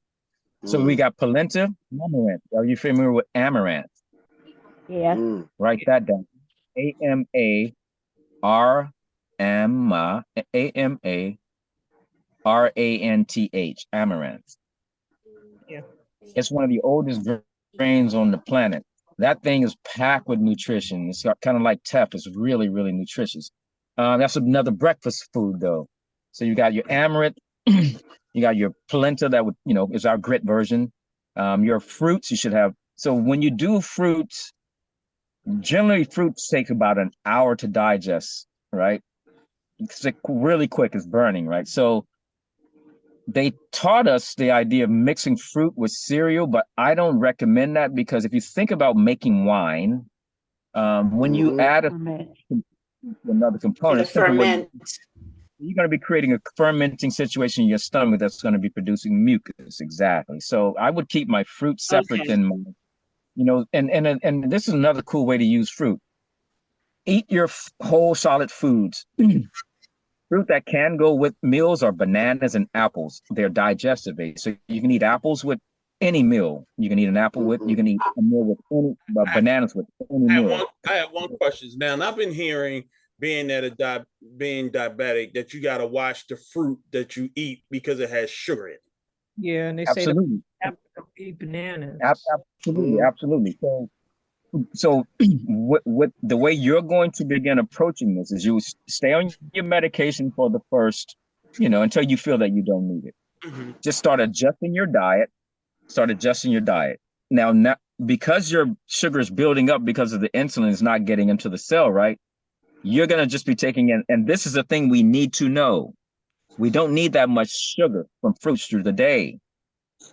We don't need that much fruit. So what I typically will do is I'll make a fruit medley, right? I'll take melons should be eaten separate, and 1 hour should pass before you introduce other fruit with melons, watermelon, cantaloupe, honeydew, because they're extremely alkaline and they will melt down any other fruit you put in there with it. So you don't want to have so you shouldn't be mixing melons with anything else. When you eat a melon, wait 1 hour. It's the same for citrus.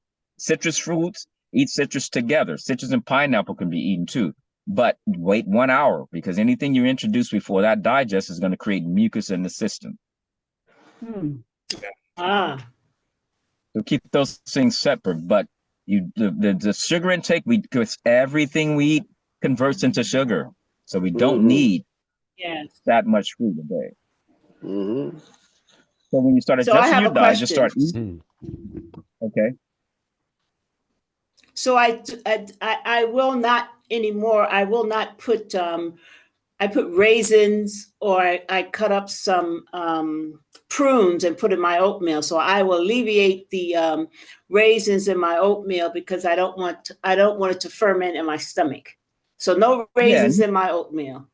But you can replace a raisin with banana if you like bananas. Okay, I like banana in my oatmeal. Yeah, it's really good in oatmeal. Or apple. Or apple. Either one. Absolutely. Yep. Okay. All right. So when's a good time to eat my raisin? Your raisins, this is what I'm about to get to. A great way to handle when you get snackish is to have your fruit for snack. Okay. Okay. And that way you're not looking at that ice cream container. You're not looking at that ice cream or that cookie bag if you have your have for your fruits for snack instead of the sweet stuff. Okay. And mixing fruit, nuts and fruit, I will say pay attention to your digestive system. Some people will get kind of a reaction to it again, but the protein is what a nut is, and the fruit. Oh, let's talk about that too. Thank you. Let's talk about how else we can eat. And this is a great way. If you're still going to be eating meats, you can eat your fruit with your meats and no carbohydrates with meats. Yes. Like rice, everything with meats. You break them no down. pasta should ever be eat. But eat your fruits with meats because the fruit is going to help metabolize the meats. Yeah. Absolutely. Like a pineapple. Any fruit with meat. Yeah. Any fruit. Including okay. Including cookies. Yep. It'll burn it down. It'll burn it quickly. Yes, it helps metabolize it faster. Yeah, I'm gonna tell you, man, you hurt my heart when you mentioned ice cream. You can make your own, brother. You can make your own. Ice cream is that.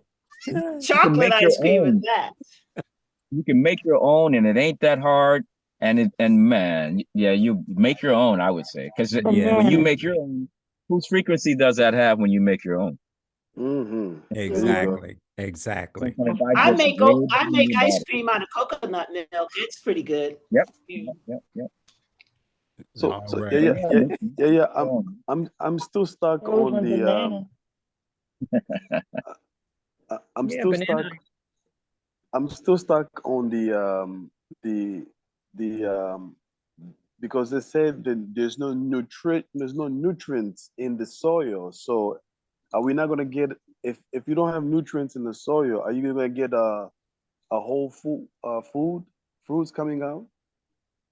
Well, this is again the reason I bring the idea of us speaking to our food and as God's bringing the nutrition to that food. That's what we're gonna do, adding it to it.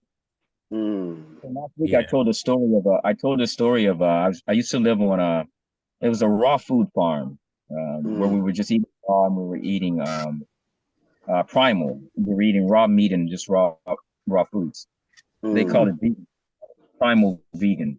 And there was a point in time where we had a young cat. He came over from the mainland, and really beautiful brother. He's a carpenter. Problems with chickens. We had a bunch of mites, so me and him burned the chicken coop down, and we rebuilt the chicken coop. And he wanted us to send. We sold honey. We had bees there, so he wanted us to send 4 5-gallon buckets of honey to the mainland. He had already flown back to the mainland, and we go to the airport a day or two later to send the honey to him. And me and the girl was taking the honey to ship the honey off, we realized we were going to have to put this honey on this conveyor belt, and it was going to take this honey through their irradiation system at the airport, right? Right. And me and her stood there for about 30 minutes. We had determined we were going to put the honey back in the car, call him and say, we got to find another way to ship your honey. We're not going to irradiate this honey. And so as we were getting ready to walk back to the car, this older Hawaiian uncle had been watching us and overhearing our conversation. And that's why I picked up a couple of I picked up 2 of the 5-gallon buckets to turn and walk away. He said, "Says come." And I came over, says, "Uncle," because we call our elders here uncle and the elder women auntie. So I said, "Uncle, what do you want?" He says, I overheard what you said. He said, "Just tell your friend." He says, "Tell your friend to say this on the other side. I bring it back." And me and her just we knew exactly what he meant. We looked at each other and went, "What?" Wow. So that's what we can do. When we get these food, we could even do this for genetically modified food. So this is what I'm saying. This is a concern. We're not in our whole state yet. What do I mean? We still are suffering from post-traumatic stress syndrome, racial battle fatigue, post-traumatic stress syndrome. We are not whole yet. So we're not able to stand in that threshold of being completely impervious to what we're still being confronted with. When our resonant factor is in that point where we're no longer in an environment that's hating on us, where we're no longer surrounded with people, we won't have that need to do those things that we do have to do right now. And I do want to make that. You have to understand, we are in foreign territory, we're in war. And so when you're in war, you're not at your highest frequency, right? Because you're in preparation. But for us, we're damaged coming up from being damaged. So, what we're doing right now, we won't be doing once we get on the motherland. Things will be quite different. Yeah. And this is why I was saying too, we don't pray over our food. We speak over our food, we convert it. Yes. So we speak those things that have been taken out of it. We speak them back into it, that it will be healthy. I put that sulfur back in that food. I put that phosphorus in there. Let me put that vitamin C in there. Yeah. So I call that food. Yes. And that's all you have to do is call the food whole, because the atmosphere around it knows what the whole food is. That is called the invisible realm, right? It understands where the nutrients come from. So when we say I call this food whole, it's just going to simply add that to that food, because that's what the known already. Wow. Thank you. You're welcome. Thank you, Mama Ndombe. I can tell you, I didn't go to none of their colleges to learn none of this, man. This is all my self-study. I would go to courses to get courses done, but I wanted to be taught by my internal body. When I was studying yoga, I got to there's one aspect of yoga teachings that's called Raja Yoga.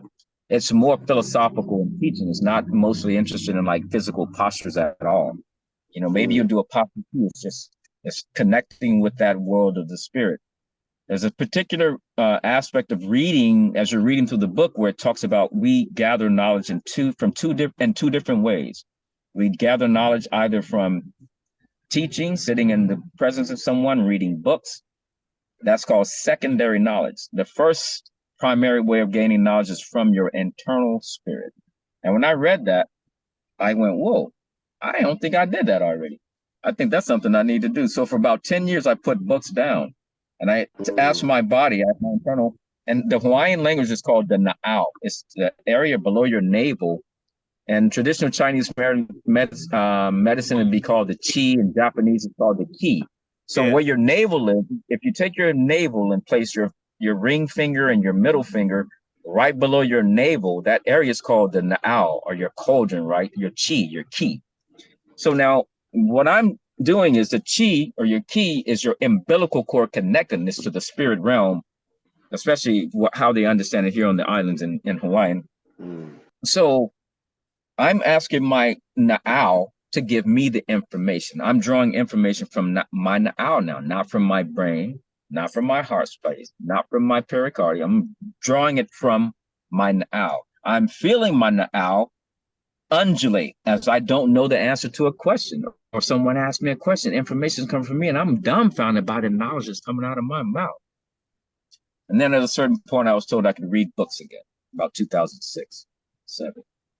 So, you know, for me, I understand this way of living from me having made choices to separate from living on the mainland some years ago. And I got here with these Hawaiian people who are holding a frequency in the way that they are still holding it from when they first got to these islands as African people who were still holding that. You know, how is it that they have crown and royalty here in the middle of an island? That's our stuff. That's you know, that I'm not certain which house, but I think it's the Fariyima, House of Ephraim. There you go. They arrived in Hawaii and Samoa. And so and we know they're here. And so it was interesting that I would have that process of learning with them before I even understood anything about Bantu. You know, it's just interesting how Tapan Zembe has been gathering us, how he has been, you know, supporting us in the way that we have given our attention to what he's put inside of us. As we follow that, we can see that no matter what field we were working in, he was always preparing us. That's true. Elder Dream, I will tell you this. Some of these, you know, the Hawaiian, the Mexicans, a lot of these tribes are secret holders. A lot of these people are secret holders. So if you go around them, you notice they're always quiet. They would observe you first. They don't say very much. They watch you very closely. They are secret holders. In coming years, you're going to see how they're going to start treating Abazungu. Okay? Yes. You're going to see. You're going to see. It's going to get aggressive. Oh, yeah. Aggressive. Okay? They're going to get aggressive. And people are going to be shocked because people think that these people just allow them to do whatever they want. We're going to see in coming years. You know? Hey, but I have Go ahead.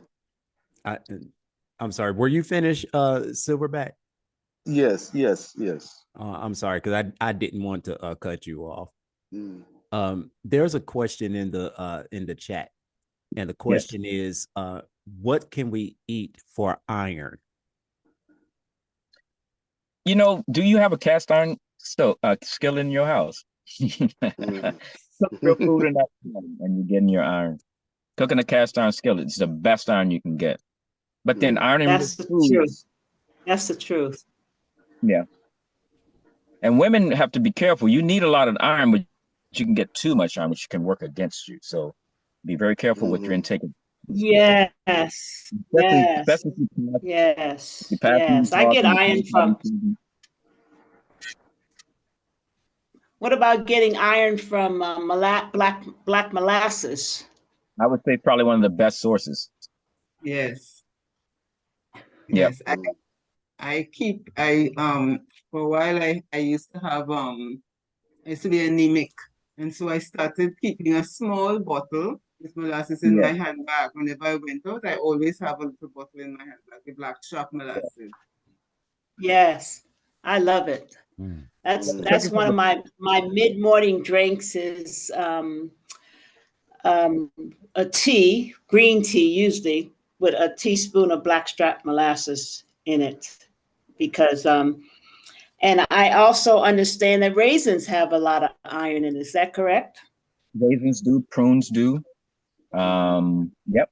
Prunes. Prunes and raisins, my favorite side snack with almonds. So that means grapes and raisins. I mean grapes and plums. Okay. I have a question. Yes. About coffee. Yes. Don't hurt me again, please don't. Listen,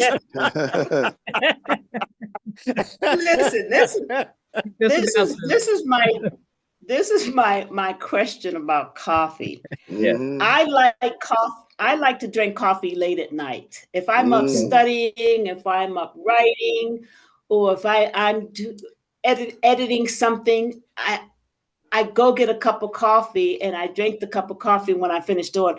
I sleep very well with caffeine late at night. My husband and I, we always would have coffee 9, 10, 11 o'clock at night before we go to bed.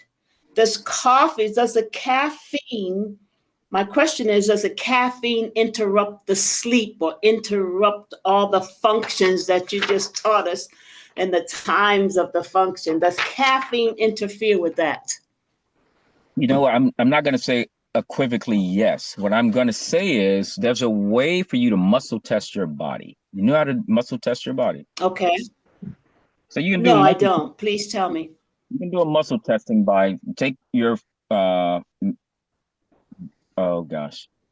ring index finger and thumb, and your ring finger and thumb, put them inside of each other, right? Now, okay, you're gonna say, my name is Susan, my name is Susan, my name is whatever your name is. You're gonna first set yourself, and then we're gonna pull through when you say my name is Ralph. You should be able to slide right through when you say your name. No, you should not be able to unlock it. Anyway, I'll show us if at some point, probably could do it now. Let's just set it. So right now, say my name is Mother Bantu. My name said 3 times. My name is Mother Bantu. My name is Mother Bantu. My name is Mother Bantu. Okay. Now, separate your hands. Okay, now reconfigure your hands. Now, say my name is Sarah and try and pull through. Wow. My name is Sarah. My name is Sarah. My name is Sarah. Try to pull through.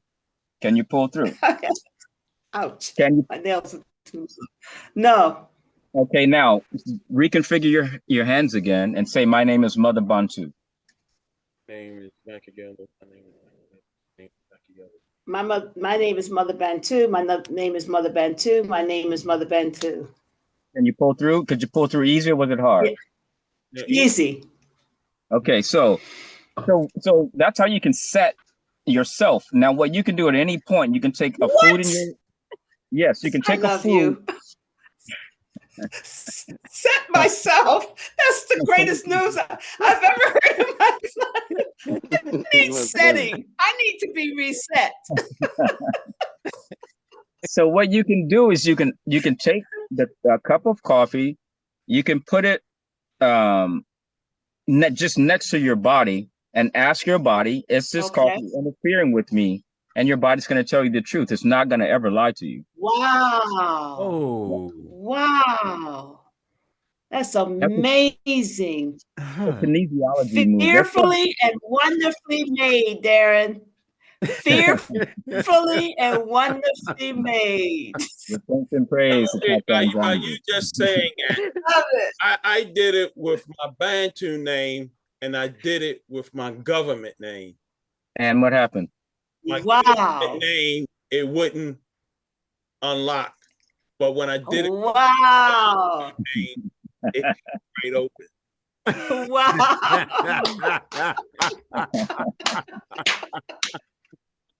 Man, I'm gonna be setting myself all over the place. I'm gonna be resetting me up and down.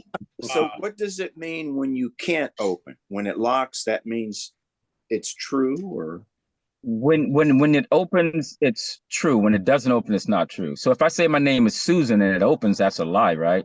So but it's not gonna open if my name is John. I got you. So if this yep.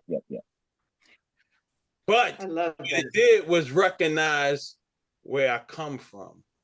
Yeah, there you go. There you go. That is true. Yes. So, Elder Makali, did I answer your question? I don't think I did. I want to actually make sure you understand. What you can do is I'll probably call you. Okay. That away. And All right. Get it deeper. Okay. Okay, cool. Sounds good. Wow. But yeah, kinesiology is a way, muscle testing is a way that you can ask yourself if you're concerned about intake of something, and somehow you can ask yourself if it's interfering with your system. For exercise, they taught us to train 5 days a week and train and take off 2 days a week. Well, when I was training and I had my trainers work with me, my trainer did muscle testing on me, asked me what training days were best for me. It turns out 3 days on and 1 day off is better for me for training. So you can ask your body anything, any true knowledge you need about what repetition, what routines you want to be going through. What's the best way for you to do it? What works best for your body? Wow. And it will tell you. That's amazing. Yes, it will. That's so cool. So nice. Wow. Wow. Awesome.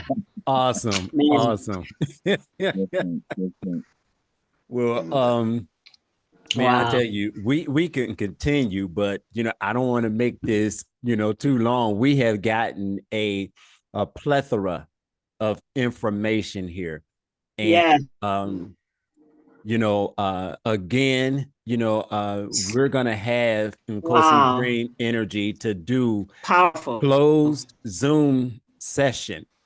And it will not be aired on YouTube, and he's going to be sharing some information with us. So, if anyone is interested in being a part of that Zoom session, make sure that you send me your email, okay?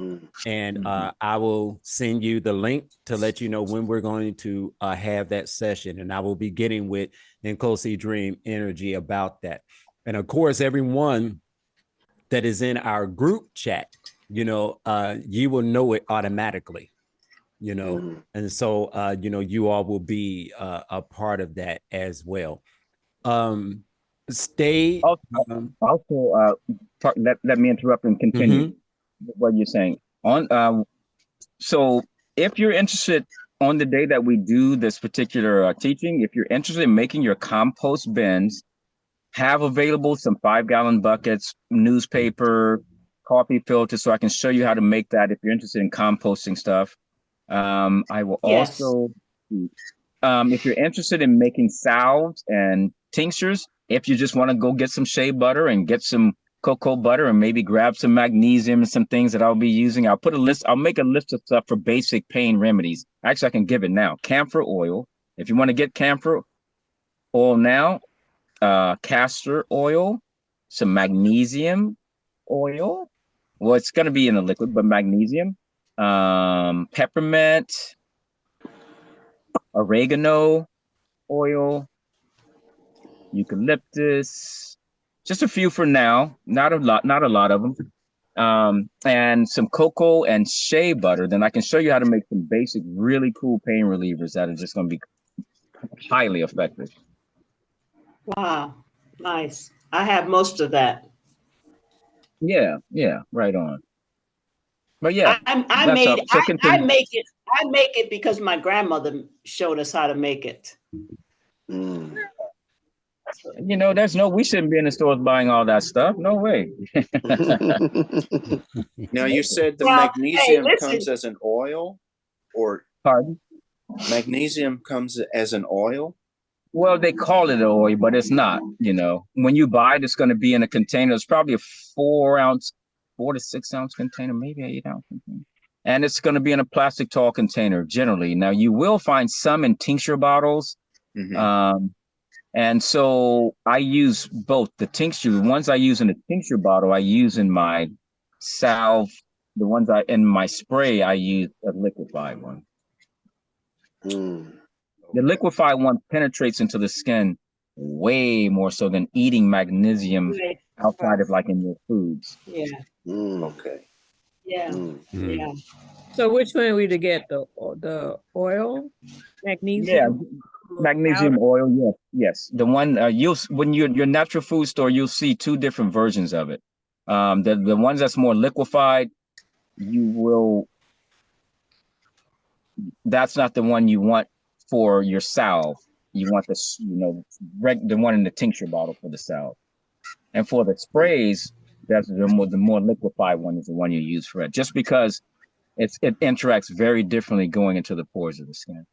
The spray is more fast acting. So the salve that I make is, it probably takes about 12 minutes or so before you start feeling pain, 8 to 12 minutes. The spray, 2 to 4 minutes before you start feeling pain. Pain relief. Pain relief, yes. So the salve is a little bit more slow acting, but I made a spray for that purpose. Number one, to not have any residue on the skin. If I got to put it on myself and then put a shirt on, and I might have to wait 10 minutes for it to penetrate in the skin. So the spray, you spray it on, and within a minute and a half, it's penetrated into the skin. Yeah. I have two-part question regarding the vitamin D. Yes. What's the difference between vitamin D and D3? D and D3. I'm not certain. Oh, okay. So D3 is. Let me be correct here. D3 is just it's just like going to the third power, right? So it's if I'm not mistaken, it's just more of exposure. Let me be certain on that. And if I'm not, the next time you and I chat, I'll have clarity on that. Okay. D3. But when you get your supplements from, and I'm thinking D3 is probably just more that it's from the sun. The vitamin D that we get from the sun is different than what we get in the packaged variety. Right. So I think is that why they say for vitamin D3 you have to have it with vitamin K? Well, again, you get vitamin K from the sun too. Okay. So it must activate it then, huh? That's what. Okay. It's in foods, but you get vitamin K and D through the sun. Yes, you do. Okay. Thank you. You are welcome. See, that's so interesting because for us as melanated people, we love the sun. The sun is good for us. But for non-melanated people, they're always they tell them, stay out of the sun, don't get sunburned. Yeah, it kills them. They can use it. They can use it, but they just don't know how to. For them, allow their bodies to bathe in it, for 5 to 10 minutes on each side, and that would be all the exposure they would need for the entire day. But they can spend way too much time in the sun, and then they use those sun creams. I mean, those suntan lotions and those sunblocks and all that stuff, and that just contributes to cancers. That's what they'll be looking at. When you look at you're looking at the biggest cleaning, the biggest filtration system on the body is our skin. That's our first lung. Talk about the lung. We walk around. The largest organ. The largest organ is our skin. And so, and it functions as it's the first layer of defense for us. So whatever you put on your skin, this is another thing I want to get to. Getting rid of the use of perfumes, deodorants, antiperspirants, all that stuff. Like I haven't used in over 30 years. I haven't used a cologne in over 30 years. And I don't add, we have natural pheromones. If your colon's clean, you will not have body odor. You will have your pheromones smell like your pheromones. There you go. Man, and Nkosi, you messing with me again. True. You are just slapping me around, man. Look, Brenda will tell you, I love my cologne. Brother, what you're gonna learn, you're gonna learn to get essential oils and make a mix. will make the best scent you ever had, bro. And yes, we'll get to that too. That's the majority of what I wear. Orals versus Oils. Yeah, those are Egyptian like Egyptian musk oils on us men is really nice. On the women too, I love Egyptian musk. And Indian sandal. I've been wearing. I've been wearing Egyptian musk for 50 years. I've been wearing Egyptian musk for 50 years. Yeah. And amber oil is another nice fragrance. Yeah, they have been changing things. They do that more than 50 years. No, they changed the way the Egyptian musk oil is. It's not the same as it was when I was younger, when I was a teenager. You probably can find a I've been ordering it.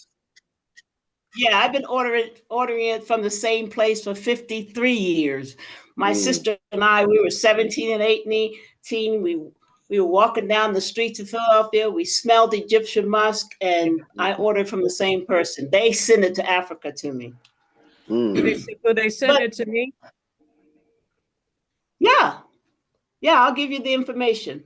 Yeah. Okay, I just looked up. Really quick the difference between vitamin D. There's quite a few differences between vitamin D and D3. But the main difference between them is that vitamin D is fat-soluble vitamin that regulates calcium. D3 is natural form of vitamin D produced by the sun. So their vitamin D is a fake. It's not even a real vitamin D. You see? How about that? Check them out. I have like in a little gel capsule. It's vitamin D and K. Is it K3? K3, right? I think it's K3 or K2. Yeah, K3. K3, yeah. K3, yeah. I have that in a gel capsule. So both of those actually come from the sun, right? Yeah. And what you do is any vitamin you're currently taking, look up, type in vitamin K type foods, vitamin A type foods. It's just going to list the foods. You're going to find you're eating them foods already. In most cases, if you're eating My doctor told me one time, he said, you need to be in the sun for at least 20 minutes. He was a Black doctor, and you wouldn't be vitamin D deficient. Go outside in the sun, 15 minutes walk, there's your vitamin D, the natural vitamin D from the sun. So that's what I've been doing. Absolutely. Because like you say, the pills just sit in your tummy. And it's important to understand that, when I read through the scriptures in the Old Testament, and I look at the foods that Tata Nzambe was, talking to us about consuming or what lands we were going to be moving into, where these foods were. And I look at the foods that they call superfoods today. Most of these foods were spoken about in the Old Testament, right? We had an established way of having health be available to us through the foods that were on the land and that are on the land in Sub-Saharan Africa. And when we were separated from that land, we lost that connection, But food is wellness. Yes. The foods that we had available to us, we would not be sickly people if it's just the foods that we eat. So when you eat foods that are correct for the system, you won't have no diabetes, no high blood pressure, no sickle cell, none of those names. You won't have those things. Only food can do this. Only food. Come on. Well, Come on. all right. I'm going to end this. Powerful school. This is good. I'm gonna end this segment right here. This is good. This is some serious food. When we heard about having food for the soul in church, and this is meat, this is a meal. This here has definitely been a full course meal. And I thank Nkosi Dreem Inergi for being the one who prepared the meal and served it. We have truly been fed. And we've been enlightened. Yes. So we are definitely going to have that closed Zoom meeting. And again, for anyone in YouTube land, Facebook, that want to be a part of this, please send me an email. And I'll put the email in the description. I will also put Nkosi Dreem's Energy email in the description so that you could reach out to him, yourself.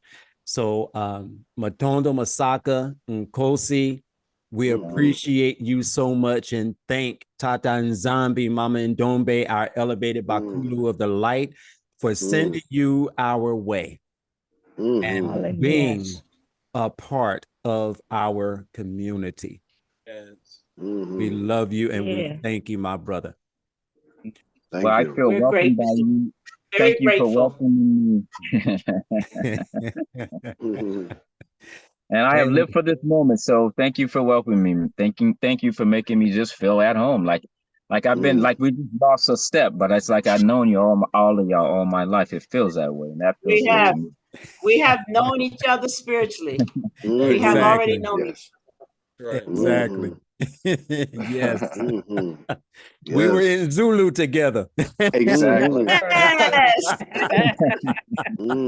We knew we would meet up one day on this planet. That's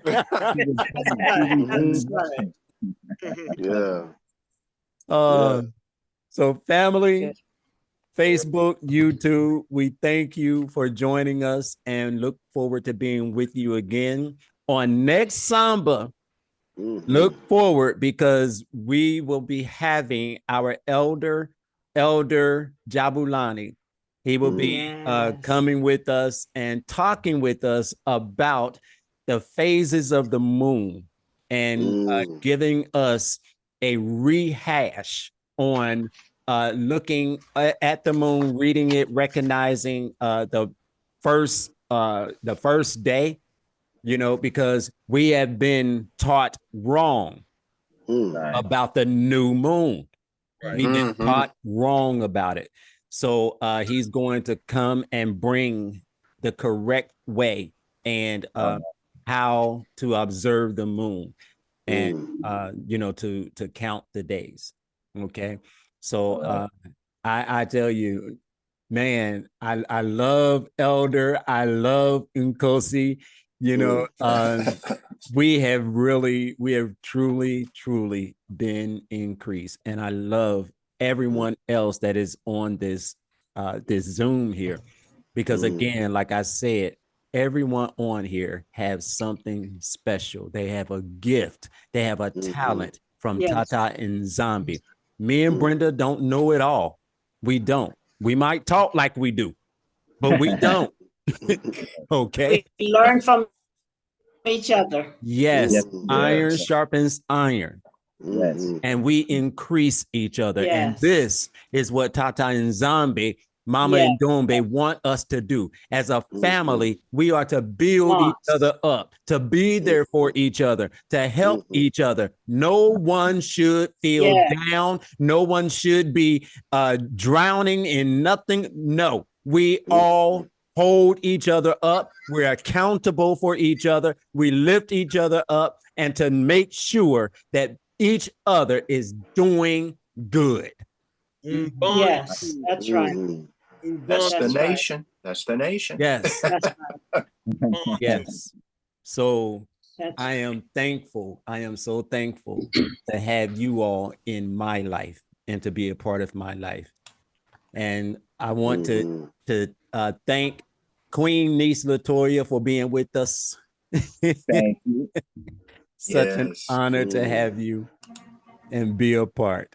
So until next time, family, be increased. We love you and we will see you soon.